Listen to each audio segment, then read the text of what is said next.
Greetings. This is TK Trav, aka Travis Magus, here with LVX 777. Good morning, good afternoon. Welcome to this beautiful Sunday. So,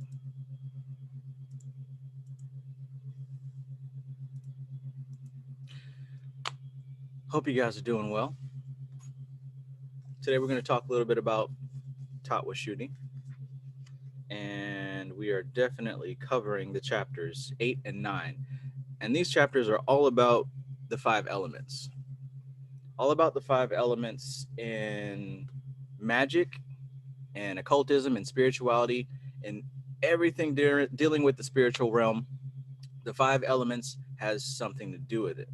Now, in all my studies, I haven't found as clear of an explanation on the 5 elements and how they operate and what they have to do with magic as I have found in this book, TATTWA Shooting. Just about every single magical system, spiritual system, uses the 5 elements. But like I said, I really haven't found an excellent explanation as such as I found in this book. So we're going to talk about that today, leaving no stone unturned, untouched, unturned, whatever. By the end of this, you should definitely understand how the 5 elements come into play when it comes to magic and working with occult stuff. And honestly, if you read this chapter, then you should know by now, right? Chapters 8 and 9. But yeah, greetings to everybody. Greetings. Thank you. Okay. Let's see here. If you guys are a part of the channel membership, go ahead and join up. Thank you, Justin Simmons. Appreciate you. What's good, Dami? Good afternoon, Sunshine Chick. What's up, Stuffed Dog? Q Empress, good to see you. Traylon DeMarco, peace. Jimmy Thorne, greetings. Witchy Crafter, do I need to send you the link again? Godflow, namaste, bro. It's a good day. Al Dickey, good to see you. Peace. So yeah, we're talking about the 5 elements, or as they're properly known as, the tatwas. Stay wild, Moonchild, greetings. Asking for a password. What password? All right, let me see what the password is. So I didn't put the password on there. It must have been automatic. Meeting, edit. Primordial, what's up?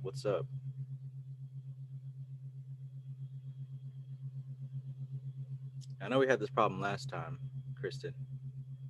Okay, I'm going to send you a screenshot of this. And then hopefully it'll let you in. But yeah, so this actually has a lot to do with what I've been talking about all week, talking about intuition and ego. If you checked any of the videos, because I made sure to explicitly repeat myself, because repetition is one of the best ways to learn. Intuition is taking place in the causal realm. It's beyond space and time. Space and time are dependent on a process of change, right? Now we've got 2 universes here, the objective realm and the subjective realm, right? The objective realm is within space and time. It is going through evolution and change. That's where we physically find ourselves. Now there's another realm, the subjective realm, the causal realm, where everything comes from. The subjective realm has the blueprints for everything, and that everything manifests into the objective realm. Now the 5 elements that we're talking about here, there's a version of them in both places, right? So the 5 elements that we all work with at the core exists in the subjective realm, and they manifest in the objective realm as different things, right? So the 5 elements aren't really individual things, but they are a combination that it's almost like a formula. You know, a little bit more of the earth, a little bit more of the water, a little bit more of the fire creates different organisms, different creatures, just like how the table of elements in, regular science, what do they call it, periodic table. Just like a different combination of all the different elements there create different things. All that stuff comes from the Vedic science anyways. So different combinations of these elements create different permutations of life. Let's see. I don't know why Zoom changed up on me like that. Sorry for the inconvenience, guys.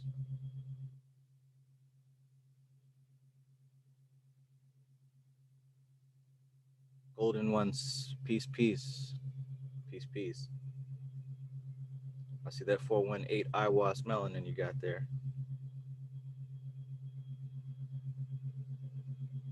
But yeah, if any of you guys are having trouble getting in, let me know, because I didn't put a password, but apparently there's one on there.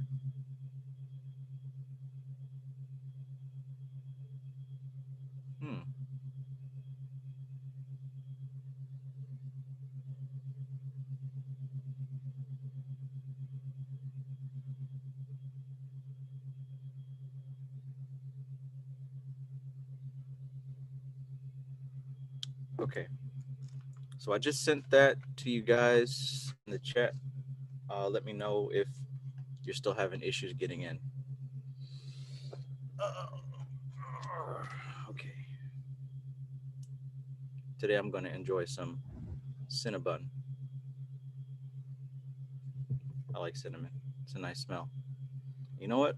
I'm going to get funky. I'm going to mix it with blueberry pancake. Blueberry pancake. That's going to be my alchemy today. Alchemy today. All right.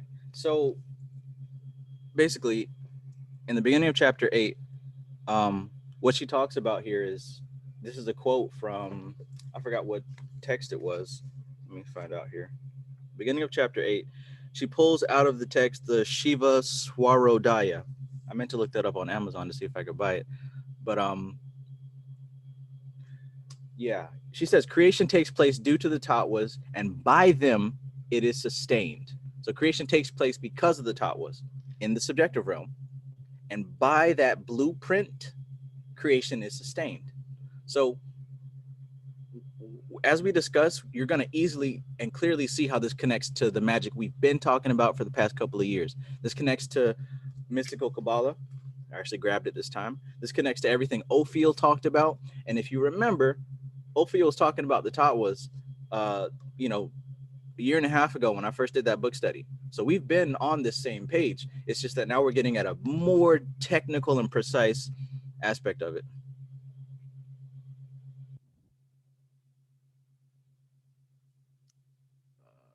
Let's see.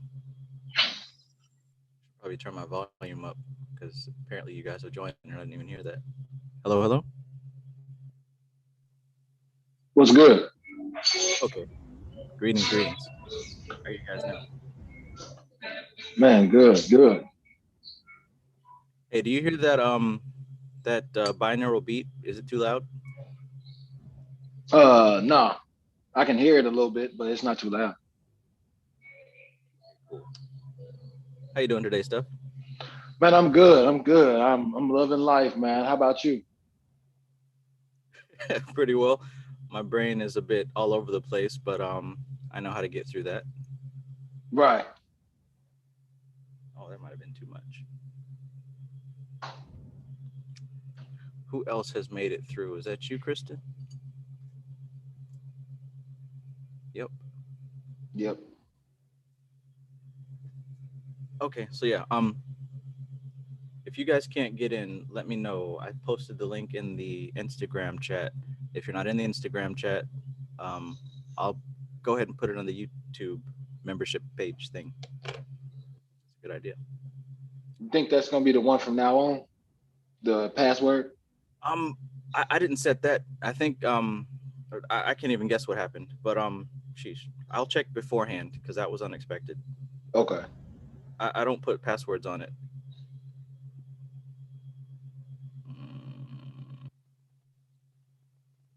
Man, I found some good stuff. I'll share with you guys a little bit later. But yeah, with this little book study we've been doing with this Bihar School of Yoga stuff, some new information has risen, and I found it accidentally.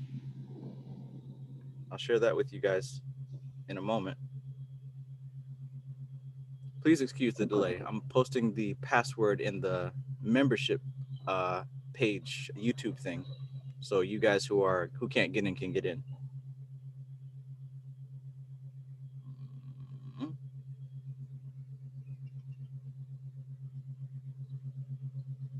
Student and hire.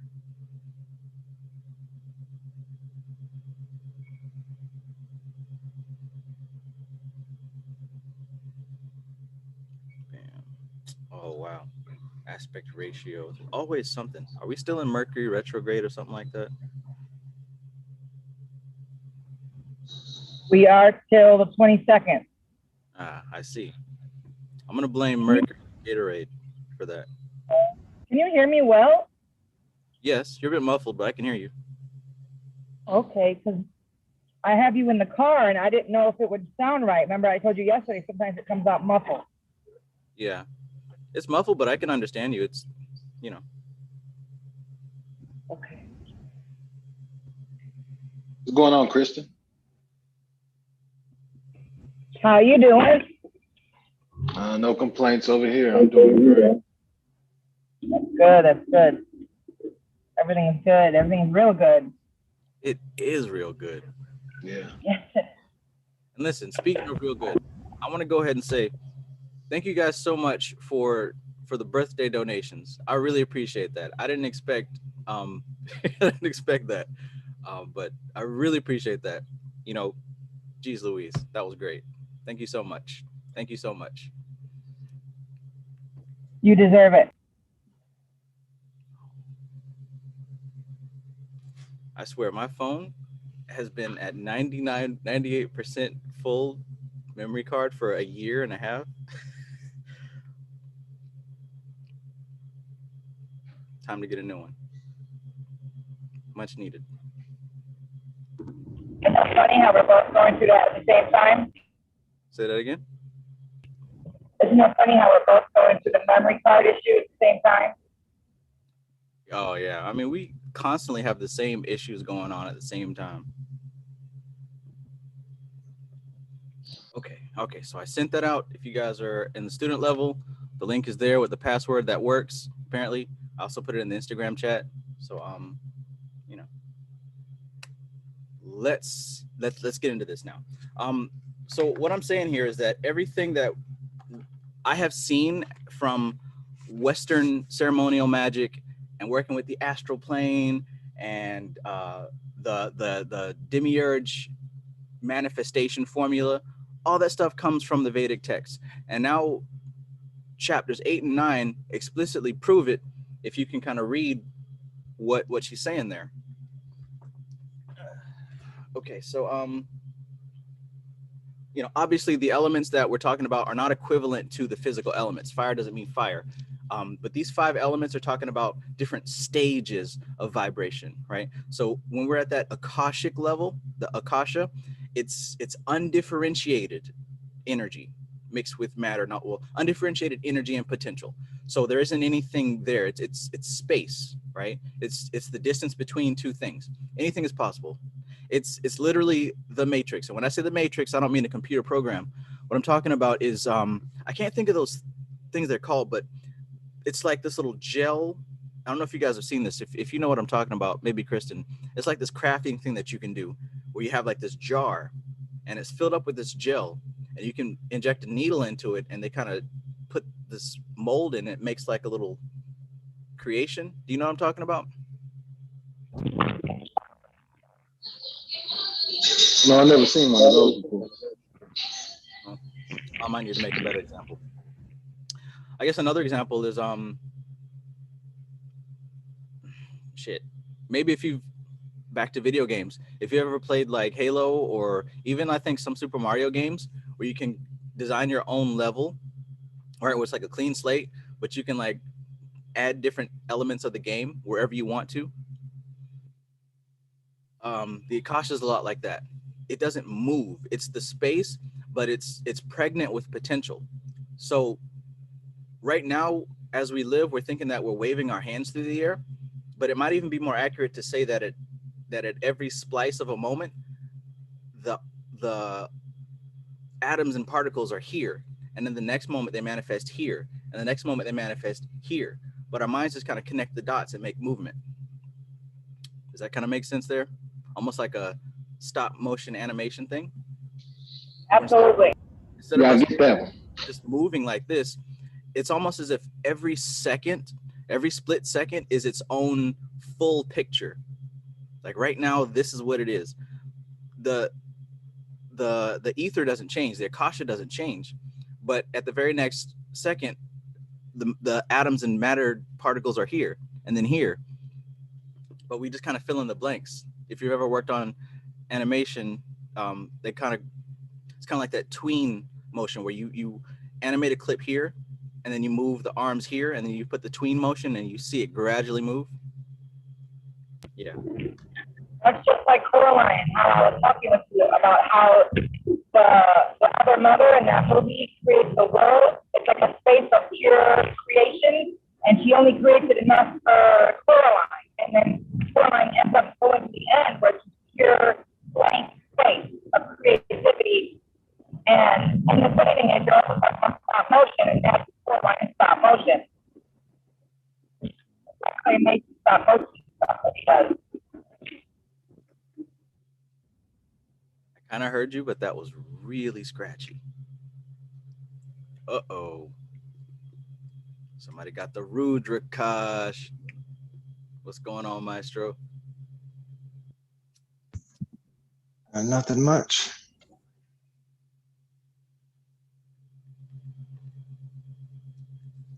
Cool. What's going on, Maestro? I'm doing good. How about yourself? Man, no complaints over this way, bro. All right.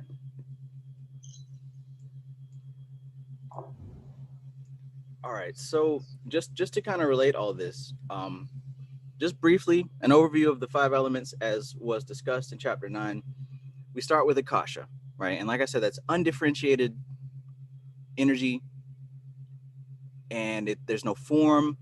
Really, it's just space. It's the space between the distance between 2 objects, and it provides the platform for matter to become existent. It's motionless. Really, this is the medium for vibration to travel through, for sound to travel through. So like I said, this is just like the platform when you go into the video game to create your level.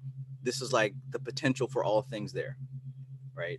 And honestly, it's a vibration so subtle, like she says in the book, the vibration is so subtle that our instruments don't pick it up. Now, this is also where we would find the akashic records, because this is a place that's beyond time and space, but it has the potential for everything, past, present, and future, right? This is literally the blueprint zone, right? So the next element, the next level of vibration and frequency we have is vayu, right? And that would be the air element. And this is basically, you know, if we were to talk tangibly, anything that is in a gaseous type of state. But metaphorically speaking, when that emptiness, that void of akasha is disturbed, what she says in the book is it creates light energy. So when it's disturbed by motion, this is when the frequency is changing. So the first stage is undifferentiated energy. The next stage is the motion that's happening within that space. That's that type of vibration is where we get the air element. All right. Now, when we're dealing with like astrology and the signs and stuff like that, this is where we get the concept that air signs are often fickle. They change, right? Because we've got that constant movement of air. And if you relate this to how a person behaves, the modality of their behavior, this is somebody who's constantly jumping from thing to thing. So this is where we get that concept of air signs being the way they are, because even astrology as we know it stems out of this Vedic stuff. So naturally, we've got this constant motion. The next stage is fire, Agni. And the motion isn't as fast. And because the vibration is slowed down just a bit more, that speed is now creating transformation. It's creating light. And this light is what gives us form. This light is what gives us something to look at. This is the first level of tangible manifestation, right? Now, what happens here is this is where ego starts to come into the picture. This is where ahamkara starts to come into the picture, because we've got something to see now, because we've Right. got form. Ahamkara attaches to what it sees and it identifies with it. Now, in a way, we can say this is where suffering begins, but this is really where the whole concept of ego and the blind demiurge begins to rear its ugly head. So this is also known as the catalyst for transformation, right? Either for an increase of something or a decrease of something, because that's what fire does. Fire increases or it decreases by destruction. All right. So the next stage, of course, the vibration is going even slower now, and this is where we get water or apis. And this is related to the astral plane. This is the chaotic realm, because there's still a vast quantity of active matter, right? Because we just came from fire. It's still active, but the thing is, it's a little bit slower. It's not yet broken up into separate bodies yet. So it's constantly changing, but it's flowing together. And it's said in the book here that it's physical reality is arranging itself here in this level of vibration, right? So this is the dream state. This is the imagination state. This is the astral plane. This is the etheric plane, right? I talked about this in many videos, but this is the stage where we've entered form with fire. And now that form is becoming just a bit more concrete. And honestly, it relates to Yesod, right? That moon sphere. So once everything starts to arrange itself, well, honestly, it relates to Yesod and also Had and Netzach. Honestly, that little triangle there, because it's within Netzach and Had that the organization is starting to take shape, but not quite yet. And then finally, we've got Prithvi, which is the earth element, which is the lowest level of that vibration, the concrete form, right? So that's stuff that we know. Everybody knows about that. Now, how this relates and how this connects to Kabbalah and the Tree of Life. So if you dig a little bit further, you're going to see that these elements here, like I said before, they're not actually fire and water and earth, but they are designated levels of vibration, designated states of existence, right? Now, in the Samkhya philosophy that we're studying here through TATTWA SHUDDHI, it talks about these 4 categories, right? And that first category, well, the way that these are lined up is the first category is not an effect. The next level is effect and cause. The next level is effect only. And then the last level is not a cause and not an effect.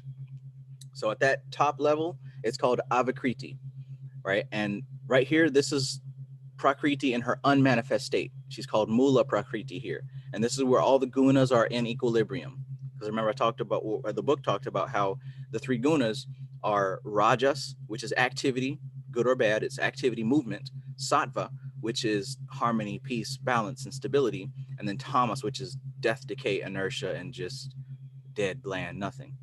So this is where all those 3 are in balance together. So no one is overpowering the other. This is the unmanifest realm. And this is pure cause. It's not caused by anything. It's just pure cause. And that stage is called avakriti, if anyone wants to look that up. I'll type it in the chat if you do want to look that up.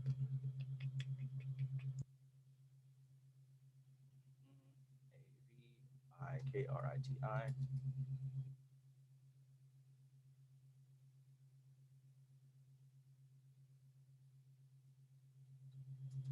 All right.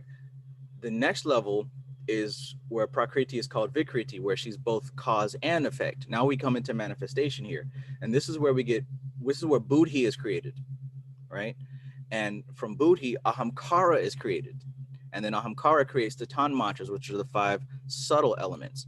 And these are the tanmatras are almost kind of like a buffer between when you perceive what's going on and the actual event. It's that buffer in between, the glue in between. So there's a sound going on, and then I have hearing. The tanmatras is that space in between that process. So this is the cause and effect realm. Right underneath that is called Vikriti, which is effect only. So there's no cause here. This is effect only. And this is where most of us find ourselves in autopilot. This is where the Janandriyas and the Karmandriyas are. This is where the hardcore gross elements are. And then the last level is called Naprakriti, and it's not a cause and it's not an effect. And this is where Purusha exists, kind of separate from this whole game, just observing. All right, so here we go. The four worlds, as talked about in Samkhya. So the top world is called Alinga, which is unmanifest. And this is the undifferentiated Prakriti, the gunas in equilibrium, like I mentioned before. So that's kind of separate, right? The next level, the next world, so that was Atziluth. So Atziluth would be equivalent with Alinga. So in the Tree of Life, Atziluth is that top level world where it's undifferentiated, it's the causal realm. That's the highest level on the Tree of Life. The next level is called Briya, but according to the Samkhya philosophy, it's called Lingamatra. And this is the first stage of manifestation, at least the idea of such a thing. And this is where Prakriti and Buddhi exist.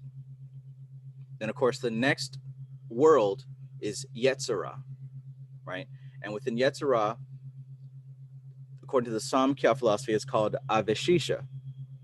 And this includes ahamkara and the five elements. So ahamkara takes place in the Yetziratic realm, right? And this is where you have both cause and effect. And this is where this is more of a more defined blueprint for what's happening on the lower realm, which is Asaya.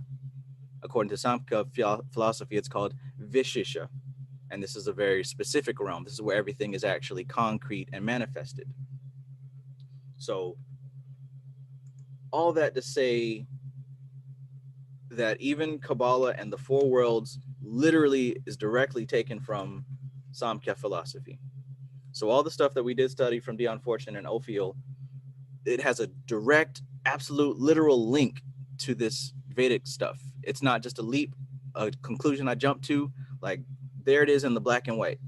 It was literally taken and renamed in Hebrew names from the Vedic. So if there's any arguments about it, it's in the text, literally. The four worlds of Kabbalah was taken out of Samkhya philosophy.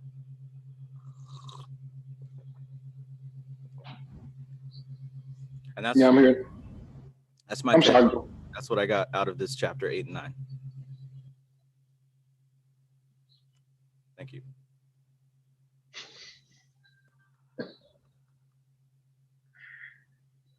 I've been hearing a lot more people talk about this and getting on this and saying exactly what you just said about Kabbalah and all of the magic from the West coming from directly from the tatwas and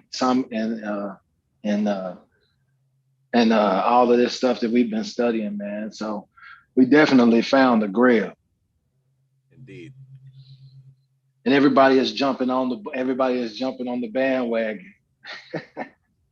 Indeed. It's nice to be driving the bus, huh? Yeah. As planned. I've even seen some people who have quite a much larger platform than me start to adjust their content lately. Yes, sir. I'm not gonna drop any names because that's not my style, but now I'm not looking for it, but now I'm even seeing it. I remember Shango talking about it, but now it's popping up in my little YouTube feed. Suddenly we're talking about yoga of different types. Last week we were talking about the vaccine. Now we're on yoga. It's popping up all over the place. Good thing though, because it helps. Exciting.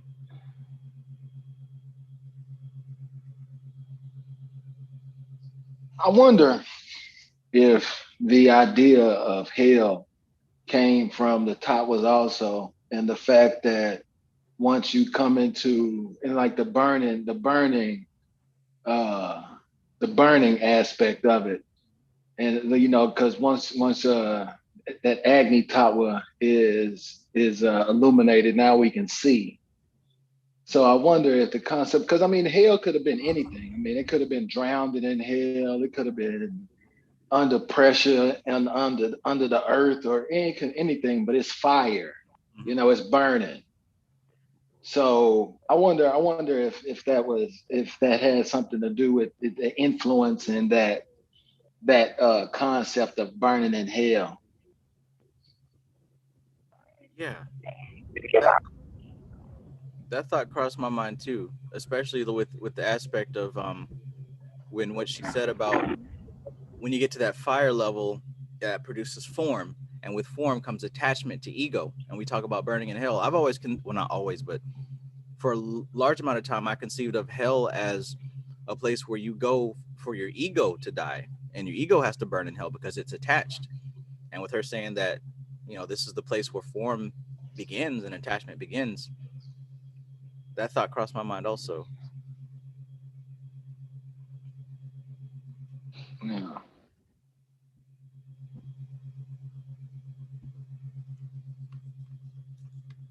Hmm.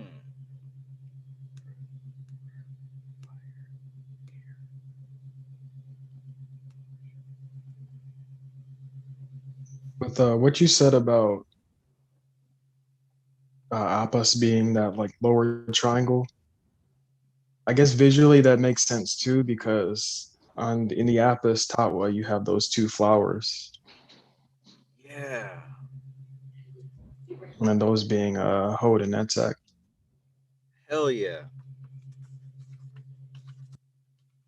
I didn't even see that.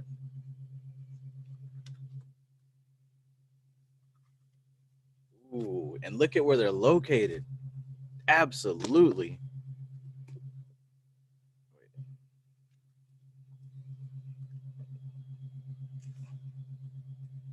Yeah, man. Yeah. That's exactly what's going on there. Cuz with Yasad, he's actually covering his privates. And if you look at that crescent, just like you said, with the two lotus petals pointing upward, that's hot in Netzach. Oh man. And that you got the with Agni, and then the middle triangle. Man. Look at this picture, man. She literally, this is a direct, like, you don't have to stretch the imagination to see the correlation there. All they did was just put Hebrew letters instead of Sanskrit.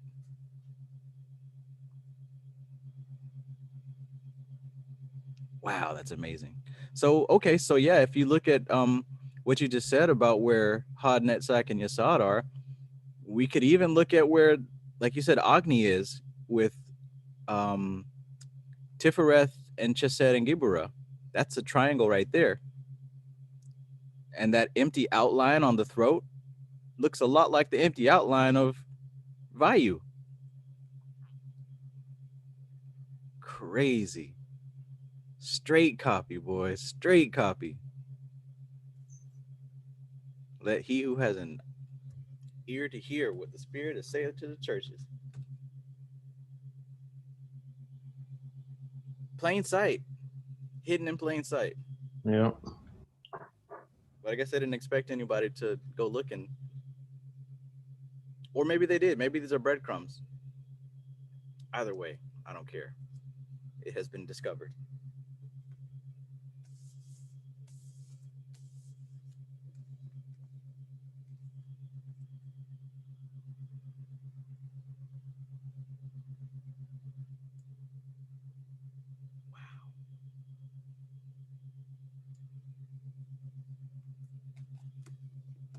I mean, if you think of like their own geographical locations and like how hard contact must have been, both of the diagrams get the job done. One's just a little bit more detailed.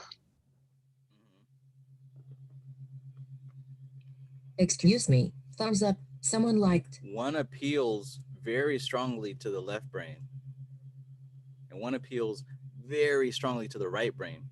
Like TATTWA SHUDDHI, it's short, it's very symbolic, and it leaves enough to the imagination for the imagination to do the work. Whereas this relies on your logical mind to do the work. You got to sit here and think it out.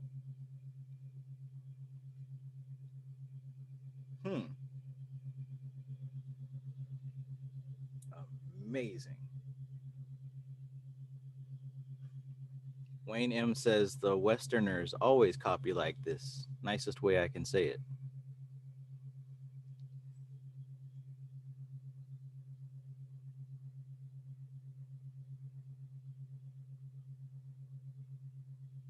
Check out the retrograde motion, kill the notion of biting and recycling and calling it your own creation.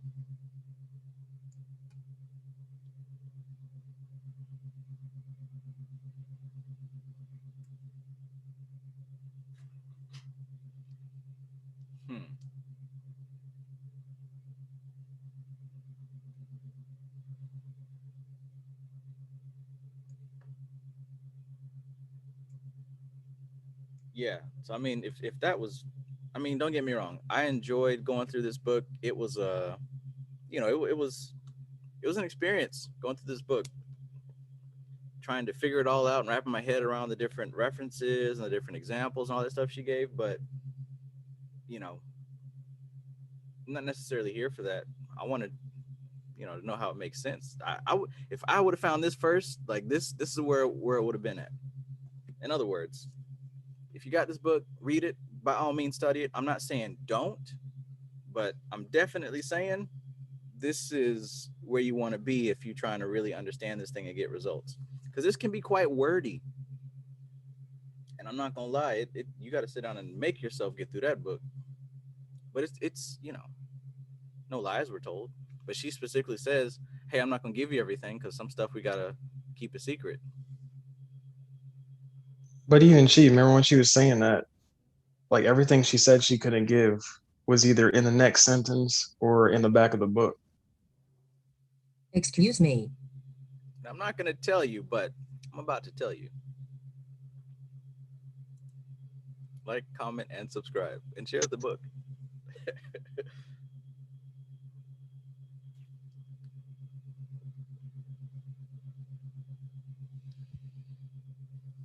What's going on, KP? Long time no see.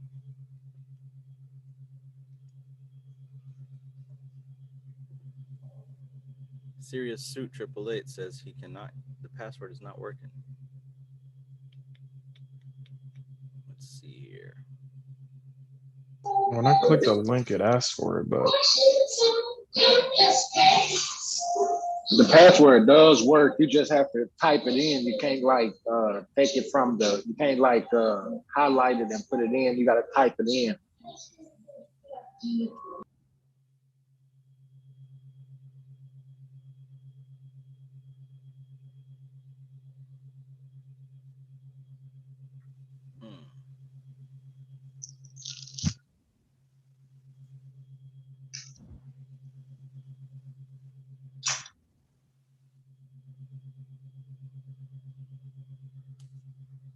Yeah, I don't know why it's doing that. I didn't set that. I never set that.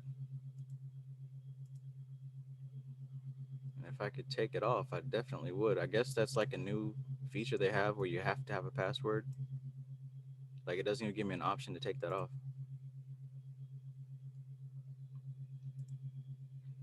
Oh.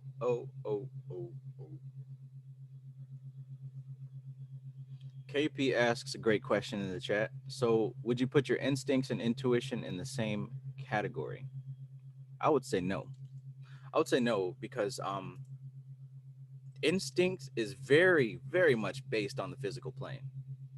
Instinct, and even science will tell you, that's memory based.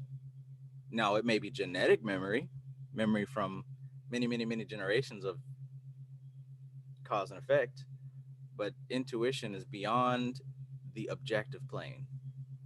Intuition doesn't depend on memory or time or space.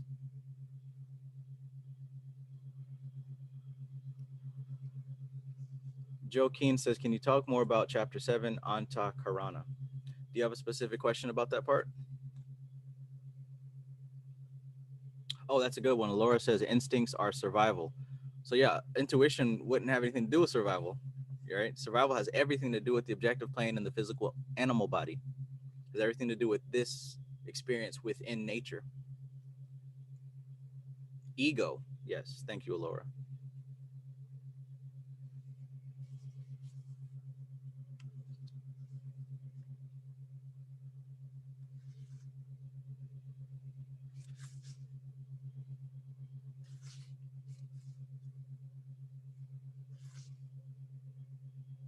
Yes, the Antakarana, that's I love the fact that it is a nice breakdown of what we call mind. Because usually when we say mind or we're talking about mind, us poor Western people, we only break it into two aspects, the conscious mind and the subconscious mind. And if we're spicy, we'll say what's the other one? The superconscious mind, right? But at the end of the day, we don't know what any of that stuff means. It's not clear enough. It's just, those are general categories. But when we go back to where it came from, right? See, this is the beauty of looking for the origin of things. Because when you see the origin, you see the untapped, pure, unfiltered, data versus spin-offs. It's been corrupted. It's been modified. Something's been deleted, distorted, or generalized. But when we look at the origin of this thing, where the study of self comes from, at least the earliest documented in its full composure, the Vedic texts, it breaks mind down into at least 4 sections, the Antakarana. And the 4 sections from top to bottom would be Buddhi, which is higher intellect, and that's not necessarily logic intellect. It's higher intellect, which its primary function is discernment. It's the root of discernment. Now, why is that so special? That's so special because if you look just one level above the Antakarana, because this is all a stacked layer of existence. At the very bottom of it is the hard 5 elements. Everything you taste, your empirical existence, everything you taste, touch, smell, hear, 5 senses, right? Taste, touch, smell. I always miss one. Anyway, you know what they are. You use them all the time. That's at the very bottom. Now, there's a few levels in between, but at the very top is God. Pure existence that is dependent on nothing. No beginning, no end. Pure emptiness, right? That's a long way from that to the other. Whether you're looking at some TATTWA SHUDDHI or you're looking at this tree of life, that path from the bottom of the tree to the top, that's a long way to go. So when we talk about the Antakarana from the last chapter, that's really everything below the tree, the sun, everything below Tifereth. Now, I've been saying from before, Tifereth is the seat of the higher self. This is where the higher self is. Now, what's the higher self in Samkhya philosophy? Buddhi, right? That intellect. This is where the higher self is. This is that gateway between God and your lower self, right? Now, this is where intuition comes from because it's directly channeled from the Most High. Now, the thing is, there's nothing new under the sun. All this right here is a self-contained program, self-contained matrix. It's already, the beginning and the end is already set in stone, right? Now, on one hand, you can say that's fate and no free will. But the thing is, there's an influence from beyond the program. And that influence has the potential to alter everything in the program. But most people don't access that. Most people are just running within the program. So it's not to say that free will doesn't exist. Free will has to be accessed, right? You don't just get free will because you have the potential to, you have the real opportunity to, but you have to work for it. I know that might suck if you're lazy. That might sound terrible, but the thing is, it's unfair. It's unfair. I guess no, it's not unfair. It's karma. But basically, we're so compounded with all these extra distractions and stuff. We don't get the message clearly. It's filtered by all this other stuff. So we literally have to stop and meditate, right? Why meditation? Because meditation teaches you how to focus It teaches one pointed focus. Why is that important? Because there's a barrier between the subjective realm and the objective realm. There's a barrier, right? This is why you can't just hocus pocus make magic work, because there's that barrier. Through meditation, through one pointed focus, the object and the subject become one and the same. Through one pointed focus, you become that thing. And when you're in that zone, you connect those dots and you can make anything happen. Literally, you can make anything happen with that one pointed focus. So if you don't meditate, if you don't have any level of concentration, you're not doing anything.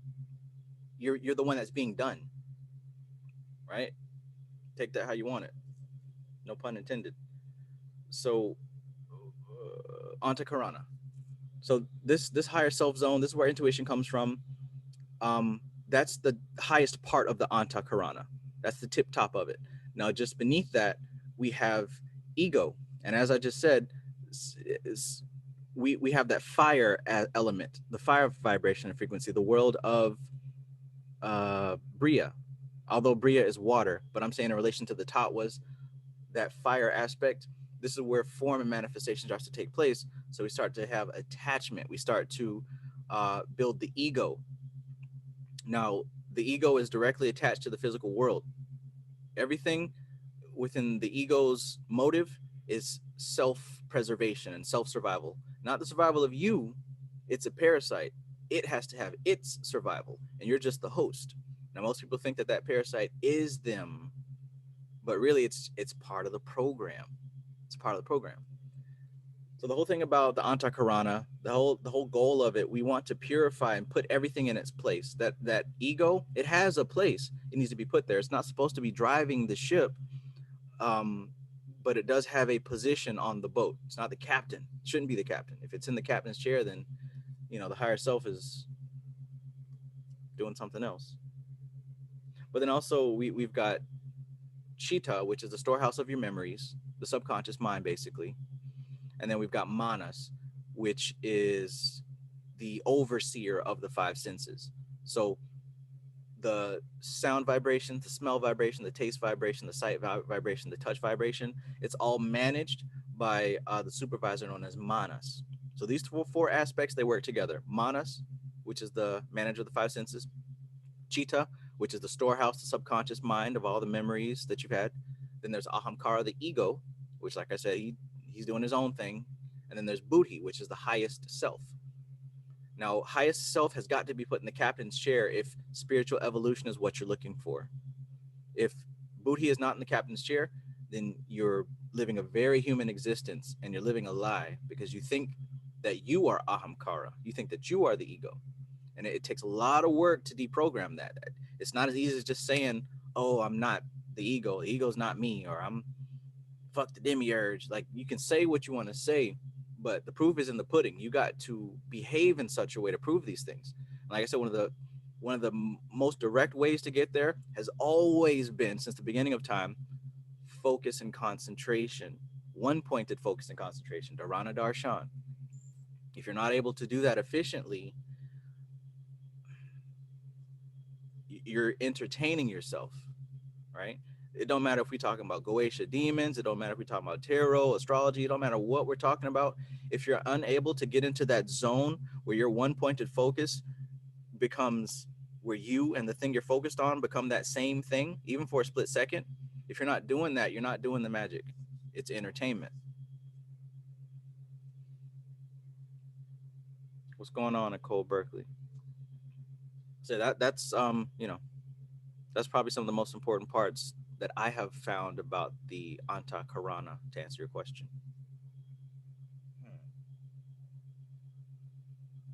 I've been exploring that since you at least deduced that like Lucifer and that energy was Mahat. Mm-hmm. So I was like after I was just contemplating all the solar figures and how they're always the kind of thing. I just listened to your audiobook of How to Contact the Demiurge, but they're always like the mediator between the unmanifest and the subjective, and then the objective and the manifest.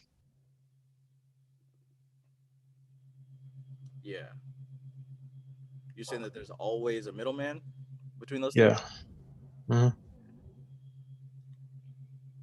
And depending on how we relate to that middleman has a lot to do with how and what we manifest. Yeah.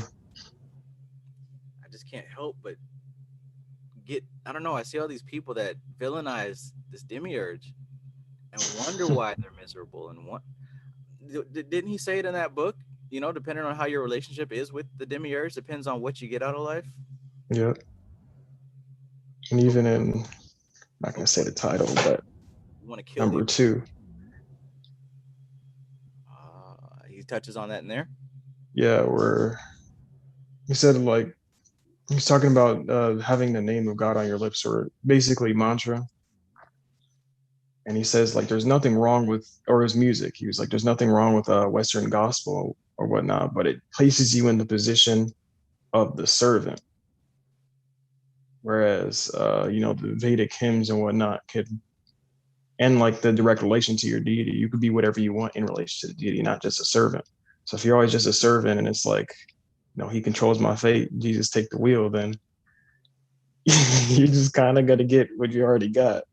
Yeah. If Jesus don't feel like driving that day, you like, wow. Depending on how you relate to your personal God, I mean, that just says it all. And I know from neurosemantics that depending on the metaphors you use, you accept everything with those metaphors subconsciously.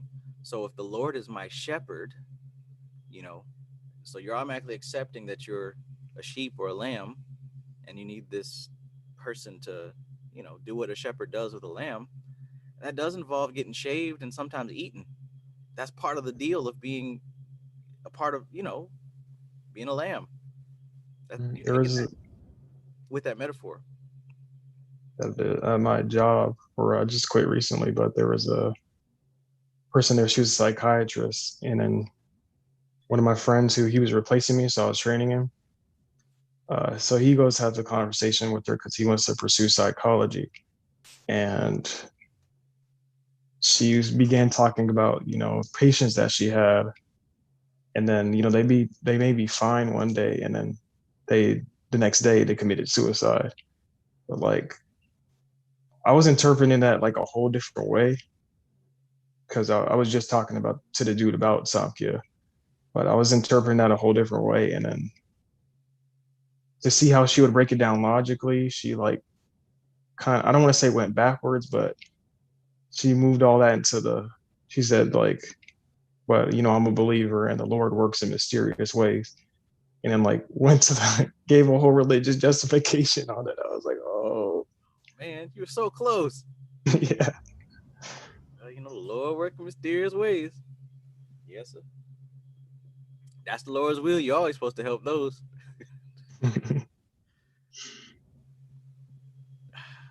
the Lord's will. Think about the whole, the at least quote unquote new thought with the universe. Basically say like, oh, the universe wants me to be happy, healthy, and abundant, but like you haven't programmed that yet per se. So it's the universe that already exists. So it's gonna give you what you already got, like from where you're at. Man, I don't know why we. Well, I guess I do know because the human being is comfortable, but we run from work. We run from it. We just want to say the magic words and get it. I could literally sell magic words and make a bunch of money. I could pay me $100 and I'll do a spell for you. And I wouldn't even have to do it. You would just believe it and it would happen. Like you were literally just paying for the trigger. We run from work. Why? Because we don't believe in ourselves. We don't believe that we can do it. We've been programmed that we need that middleman. We need the Lord as my shepherd. Run from one shepherd we're looking for another one. Mm-hmm. Missing the point.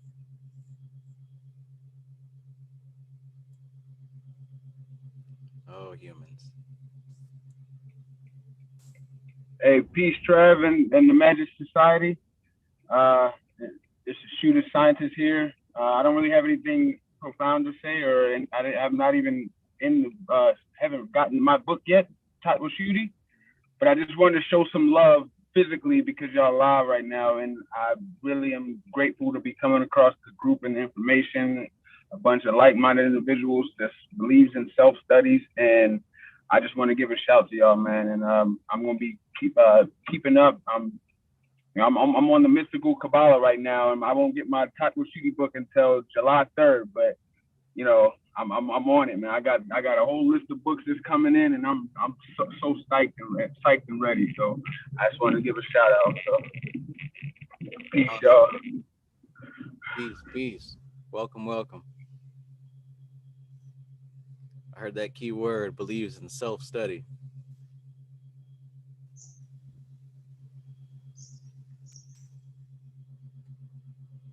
Good to have you, bro.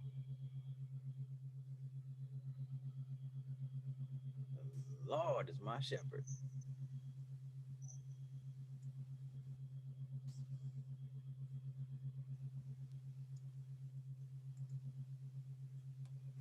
The Lord.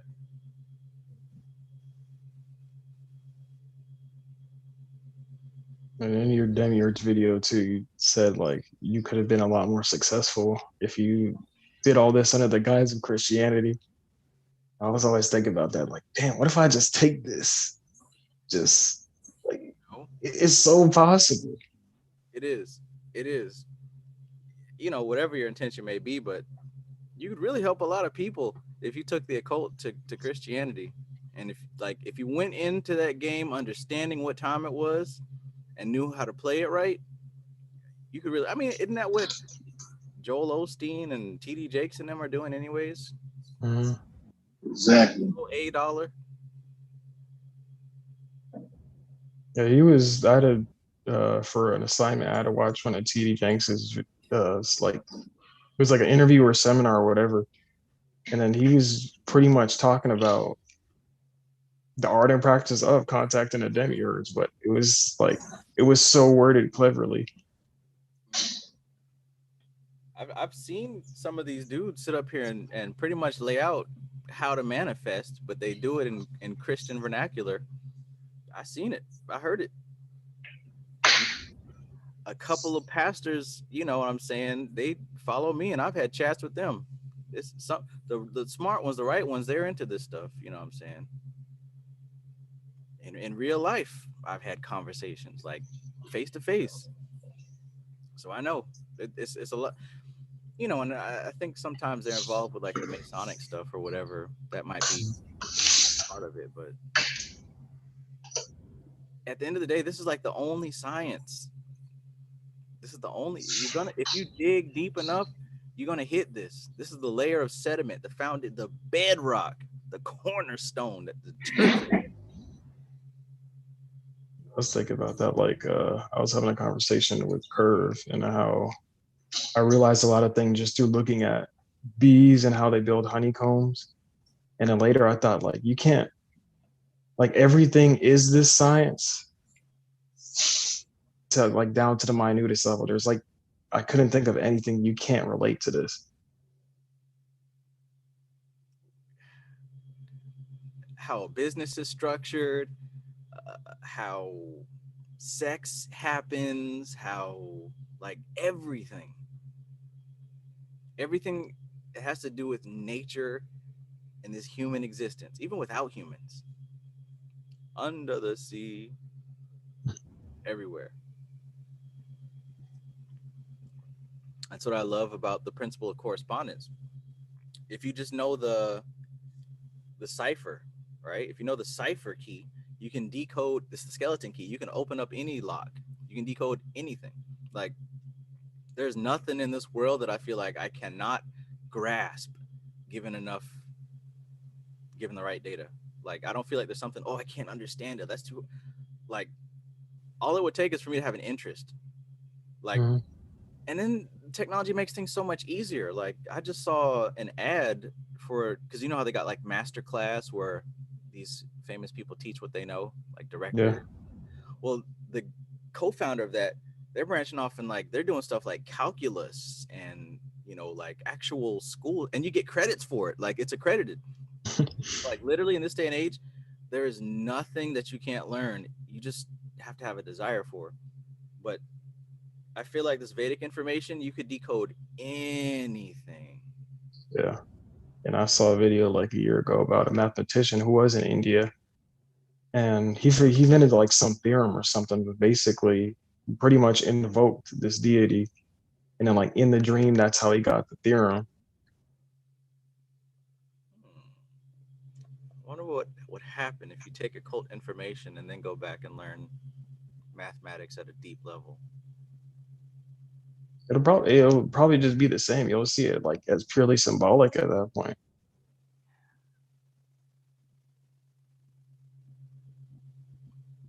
I love what they were saying in that. She was like, the thing about calculus and advanced mathematics is as long as you just learn the fundamentals and get those down pat, you can let your imagination run wild. That's the same thing with magic and the occult and all this stuff. If you just learn the fundamentals, it can literally be put into a program. Yeah, and even her and the other dude that started the math program. That's right. Oh man. Yeah, it did say that in there, didn't it? Yeah. Rikia math. I never looked that up. Spin under math.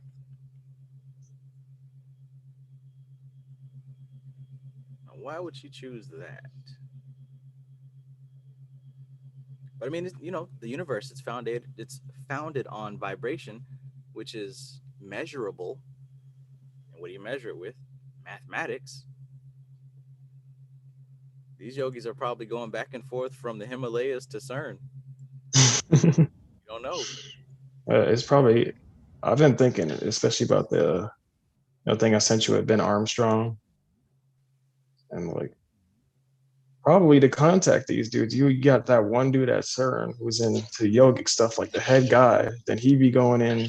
He would close his door for a week, be communicating with the yogis, Oh and then man. to even get to him, you got to have like the outside dude meditate just to go to him in meditation. Oh man. Goals.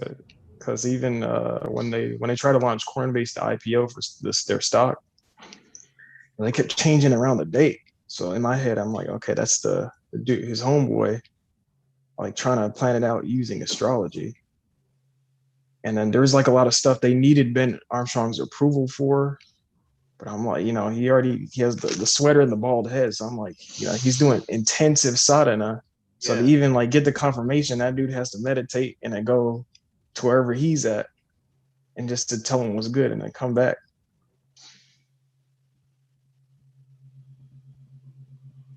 They say, give me a pear and a bowl of milk. I'm going to be locked in my room for a week. Don't disturb me. He's the only one who knows how to get to me.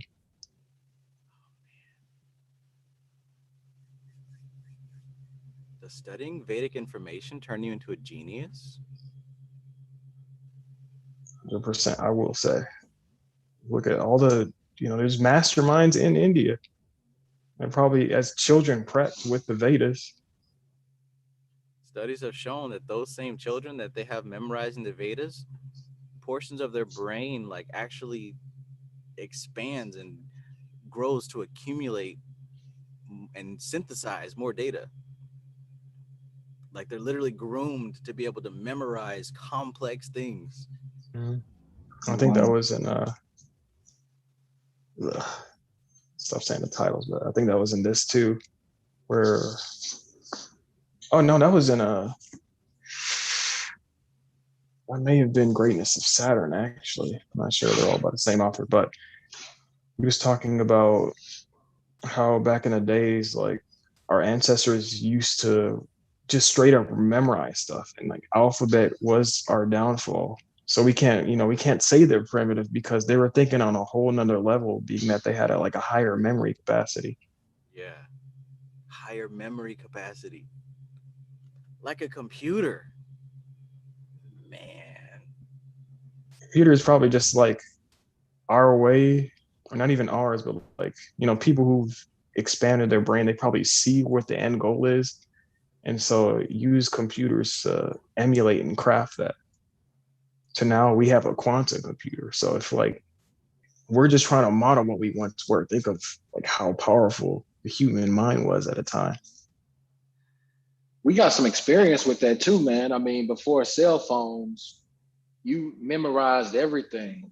I mean, you know, we've degraded in that capacity. I know I have, because my memory is terrible. But when I was a kid, I memorized. I had everybody's phone number memorized. I had all of the streets memorized and everything. You know what I mean? My memory was excellent. You know, so we even have some experience with having a supercomputer for a mind and being able to, you know, just calculate things on the fly, you know. During the focus challenge, I learned that what is repeated is remembered. I mean, obviously, but I was learning about memory, and I guess to kind of combat that, that we lost, I've been making it a point to try to use my memory more, because when I was studying, I think it was Limitless by Jim Quick, the Jim Quick book. But anyways, basically he was talking about the more that you use your memory, that alone increases the capacity. So I've been trying to do that with like books, and say for example, if I'm gonna make a video, I try to like think about what I'm gonna say, and I try to remember it and use different triggers to pull it up so that when I'm talking, it's cohesive instead of me just rambling. So like I've been trying like in all the different things I do in my life to see how much of my memory I can use.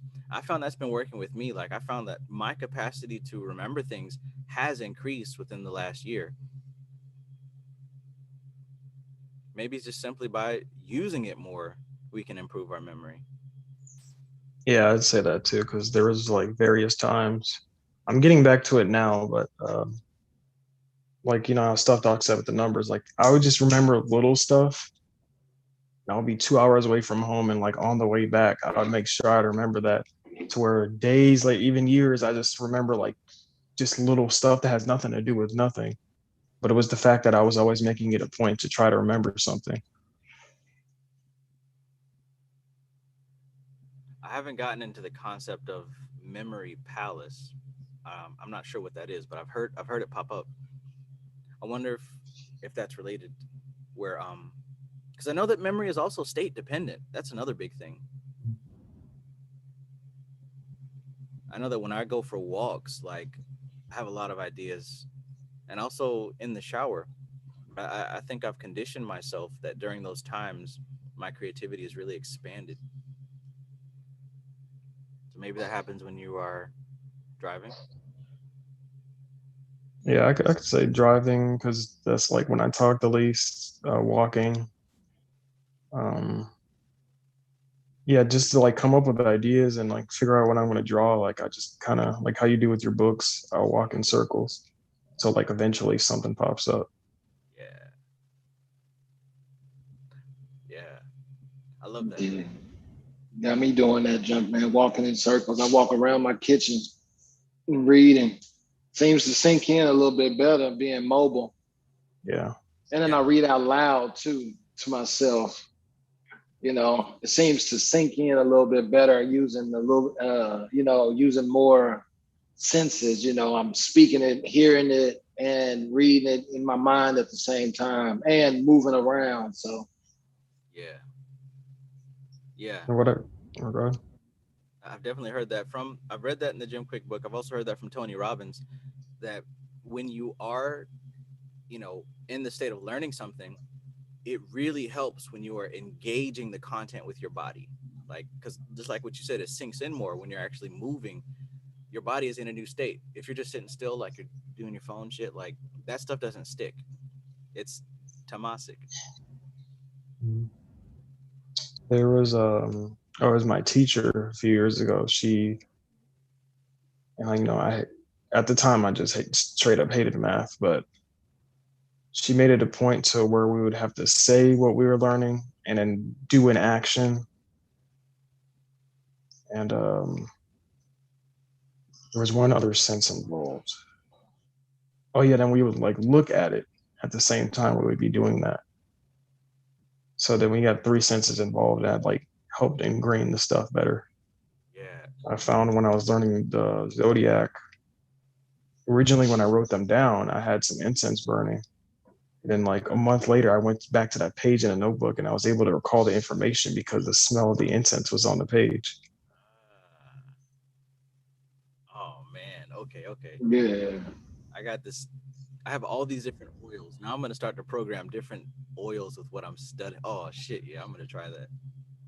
Yeah, because I heard about that before, like with sigils. Like a lot of people are saying, oh, you could turn scents into sigils, but they never like explicitly explain how you do that. That's good right there. That's good. It makes sense, man. I mean, sense trigger memory all day long. You know what I mean? Like, oh, I was going to say that a second ago, you know, when we were talking about, you know, all of the different things, all of the different triggers, but sense is definitely one of them. Oh yeah. There's a certain smell of somebody that I can still recall, and if I smell it again, I can think of that person. What's going on, Chango? Peace. Peace, Shango. Peace, peace. I don't know if everybody can hear me. I'm trying to do Zoom on my phone, and that's, you know, being this a different format, I don't know if I'm muted or not. You can't hear you. Okay, cool. Kristen says sounds and music as well as smell bring back memories. Yeah. So notice how these are all hitting and triggering the different non-indriyas, right? Because what we're reading about here, they talk about the indriyas, which are a result of ahamkara, ego, and the interpretation of the five senses, the tanmatras. So if you don't know, of course you do know because you've been reading. We got the karmendriyas and the jnanendriyas, the five organs of action and the five organs of knowledge. One to pretty much bring in info and one to enact onto the world.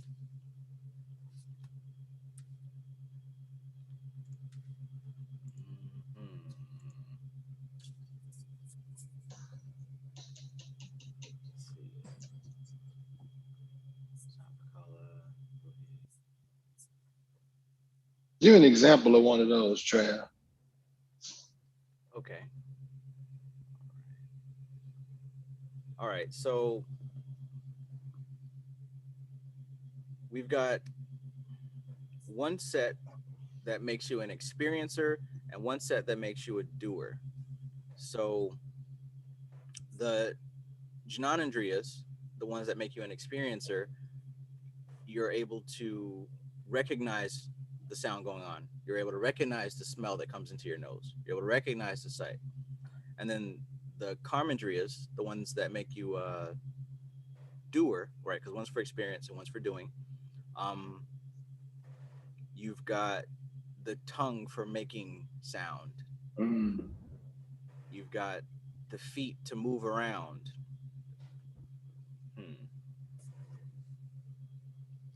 Let's use some examples from right out the book. You could even relate that to business, how you'll have the producer and the consumer. Yeah.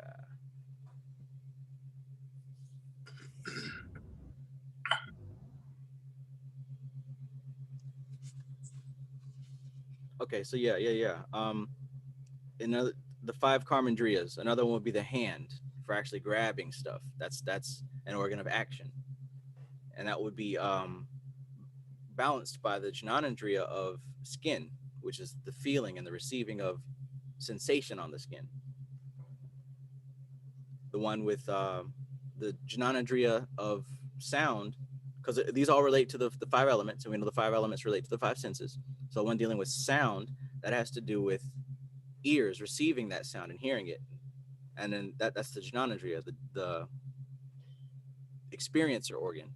Then the doer organ that related to sound would be the tongue. That would be speech and articulate expression, she says. And this is on page 47, where she talks about the different jnanendriyas and karmendriyas.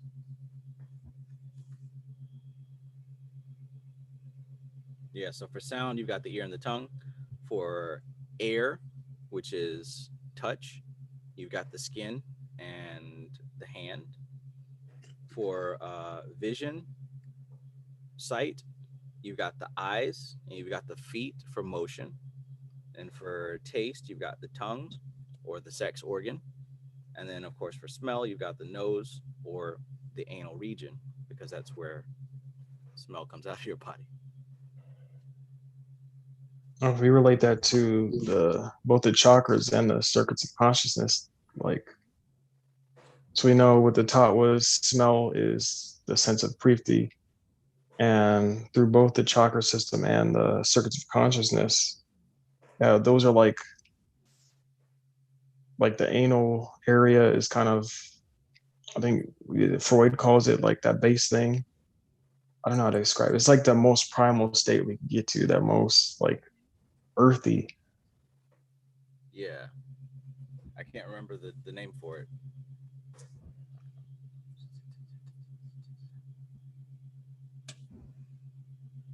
But yeah, the stages, the anal, the oral, and the sexually focused stages.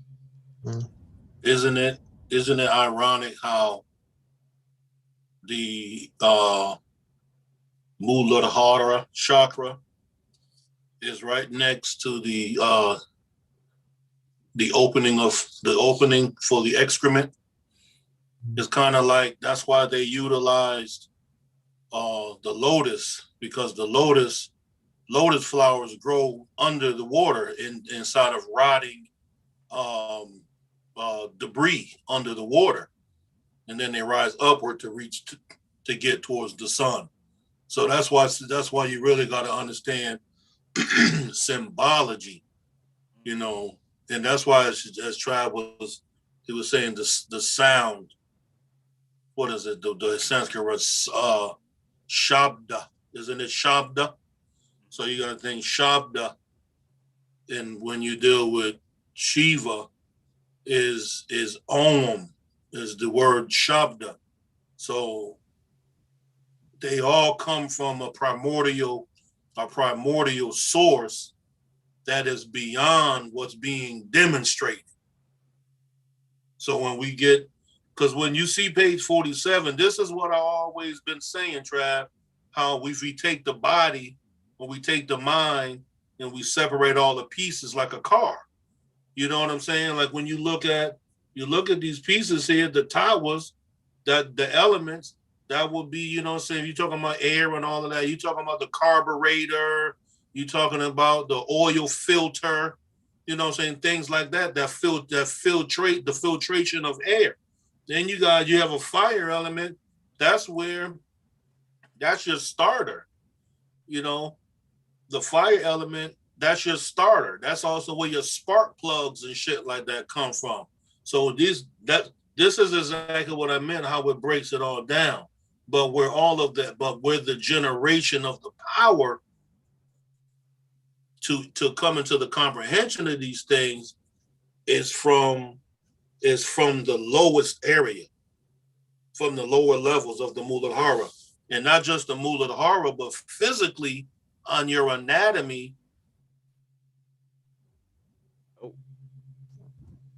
He did touch on a good point. Like when the Renaissance started, one of the things that now that I see led to more technological innovation was that the church started allowing people to dissect bodies, so they could see, you know, different components, how it relates to us. Before they were doing like pigs and shit, but after that point, you know, you saw like a steady, or at least a period of technological growth. That's where you got a lot of the Western occult comes from that period of time as well. Amazing how a batch of key data can change the entire game. Key data dissecting our experience.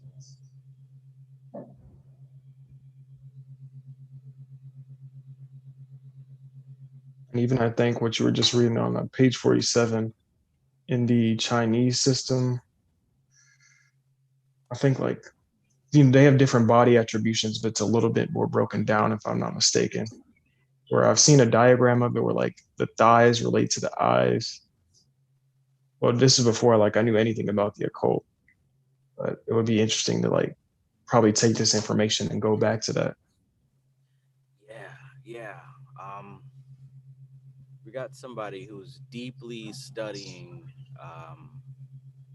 the Chinese stuff, and yeah, once he feels ready, I'd love to have him, just kind of compare notes with the Indian stuff, because a lot of stuff that he's mentioned, it's different, but it's similar, of course. That's the one Right. area I haven't really touched on yet, personally. Oh, it's not in this book, is it?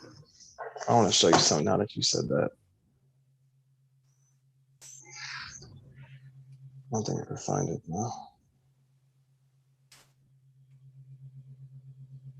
Yeah, it's not in this one, but I was going to show that Dr. Svoboda has a book on that as well. It's like Ayurveda and Chinese medicine. I think Tree Marie told me about that one. Yeah.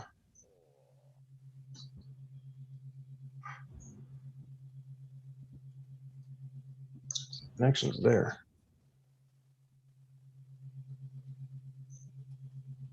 I mean, you have to think like, what is Western doctor stuff like based off of? Like, what is Western medicine? Like, who made that? Yeah, they didn't discover it. No, it was taken and modified. Everything Western and European was taken and modified. Everything. Prove me wrong with it. No, prove the history books wrong with it, because I didn't make that up. No creations of its own. But that's cool though, because I mean, if it works,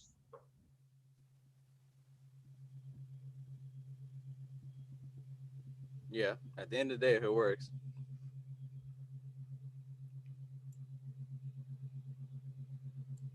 And it would be great to leave it there, but the ego gets involved, and that's where we start having these problems, because ego wants to stake claim and rebrand and sell these things.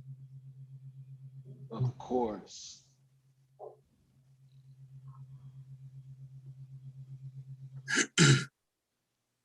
It's the ahamkara. You know what's interesting? I was coming across something I read, and it said even the expression of the ego is Maya. So even what we think is the ego doing something is really not doing anything. Yeah. This is the most difficult. I was reading I'm reading a book. It's called Pratya Vinjana Dadium. I might be saying it wrong, but it was saying that every time they've interpreted this science into English, it totally becomes distorted. This information is something so profound about it that it cannot be separated from the language of its origin. Even though we're learning it and we're understanding it, we actually must go back and learn Sanskrit so we can to read it in its natural language. It's like reading an English Quran is not gonna read the same as one written in Arabic. You know what I'm because saying? there's power in the words. Yeah, it's Literal power in the word. manifestation Yeah. power in the words and the sounds that you're making. Right. Like That's Exactly mantra. right. Exactly ancient right. language. Those ancient languages, man, those are guttural languages, man. You speak them from a whole different place than where you speak these languages of today. And they did that for a reason. Mm-hmm. Mm-hmm. That's like another book I'm reading. It's called Janana Bhattacharya. Janana Bhattacharya. I forgot the last part, but it's basically beyond Shiva. How he's depicted, his realm that he's at is beyond the sound of Om. It's Bharvarya. It's beyond.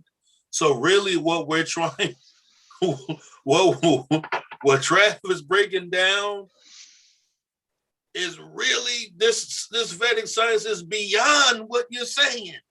You know what I'm saying? There's really nothing as profoundly, just like y'all were just talking about China. That thing just wrapped the globe, this particular information. It just went from India, well, what they call the Indus Valley region. If they wrote, like I told you, that for my example, what was taught like in ancient systems, like in Egypt and in Mesopotamia and all of them, like the ancient cultures, they were so advanced, they couldn't write it. There was no way to write what they were doing.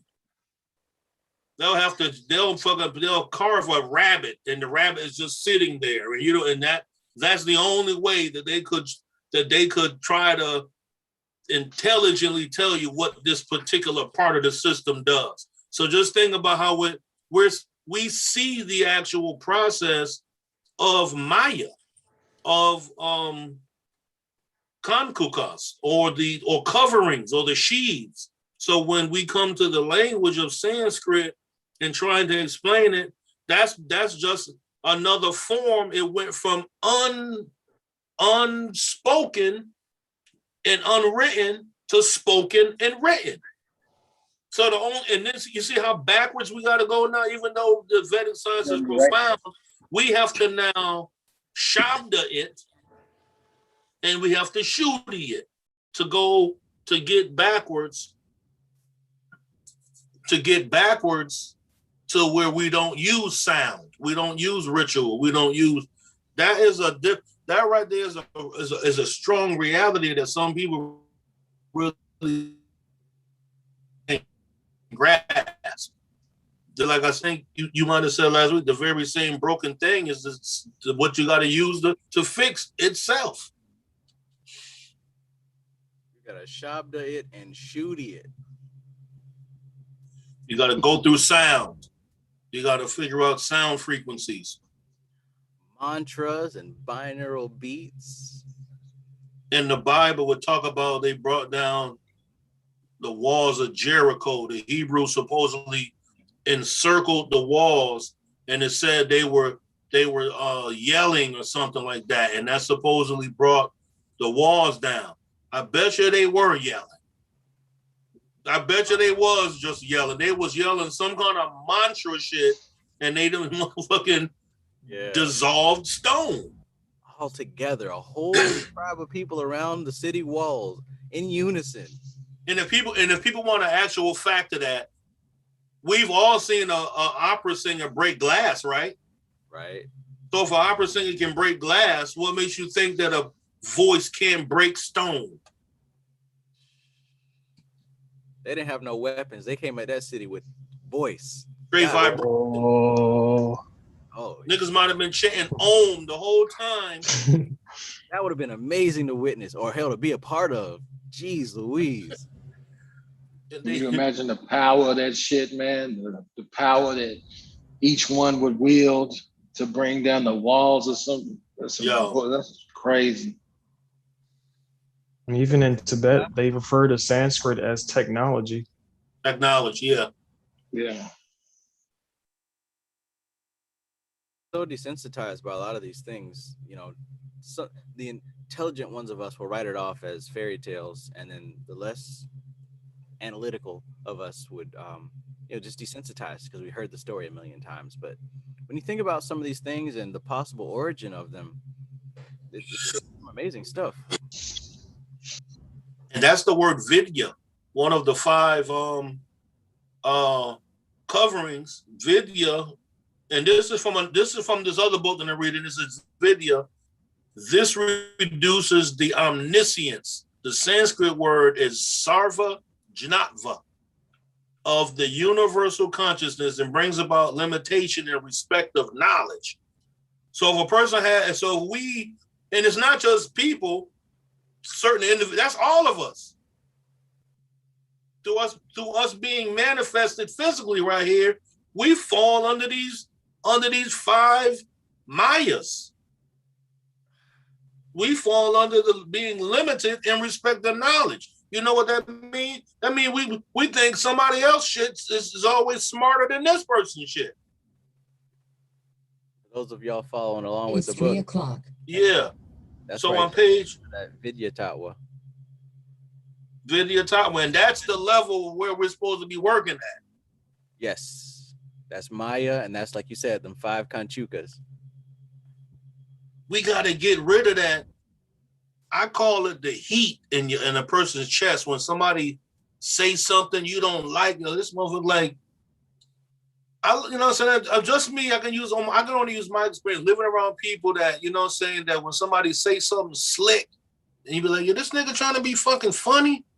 That right there is what you have to eliminate. Yeah. You're supposed to be at peace the whole time like this.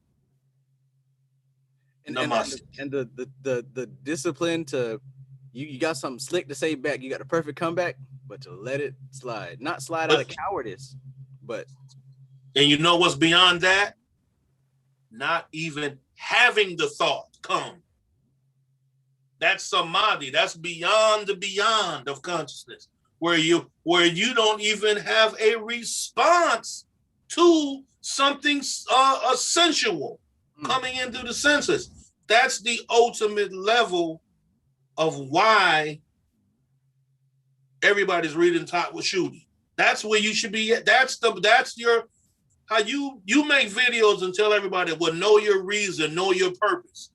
Well, when you fuck with tantric information, even though there's other levels, like this other book is basically the word Jnana Bhavarya. Basically, it's 112 techniques in Tantra. Is a book I'm reading now. But the whole thing is you have to know the ultimate goal of all of this stuff, no matter which way you use it. The ultimate goal is non-reaction. To where it doesn't even make a thought. How many of us right now can say we're not having a thought right now?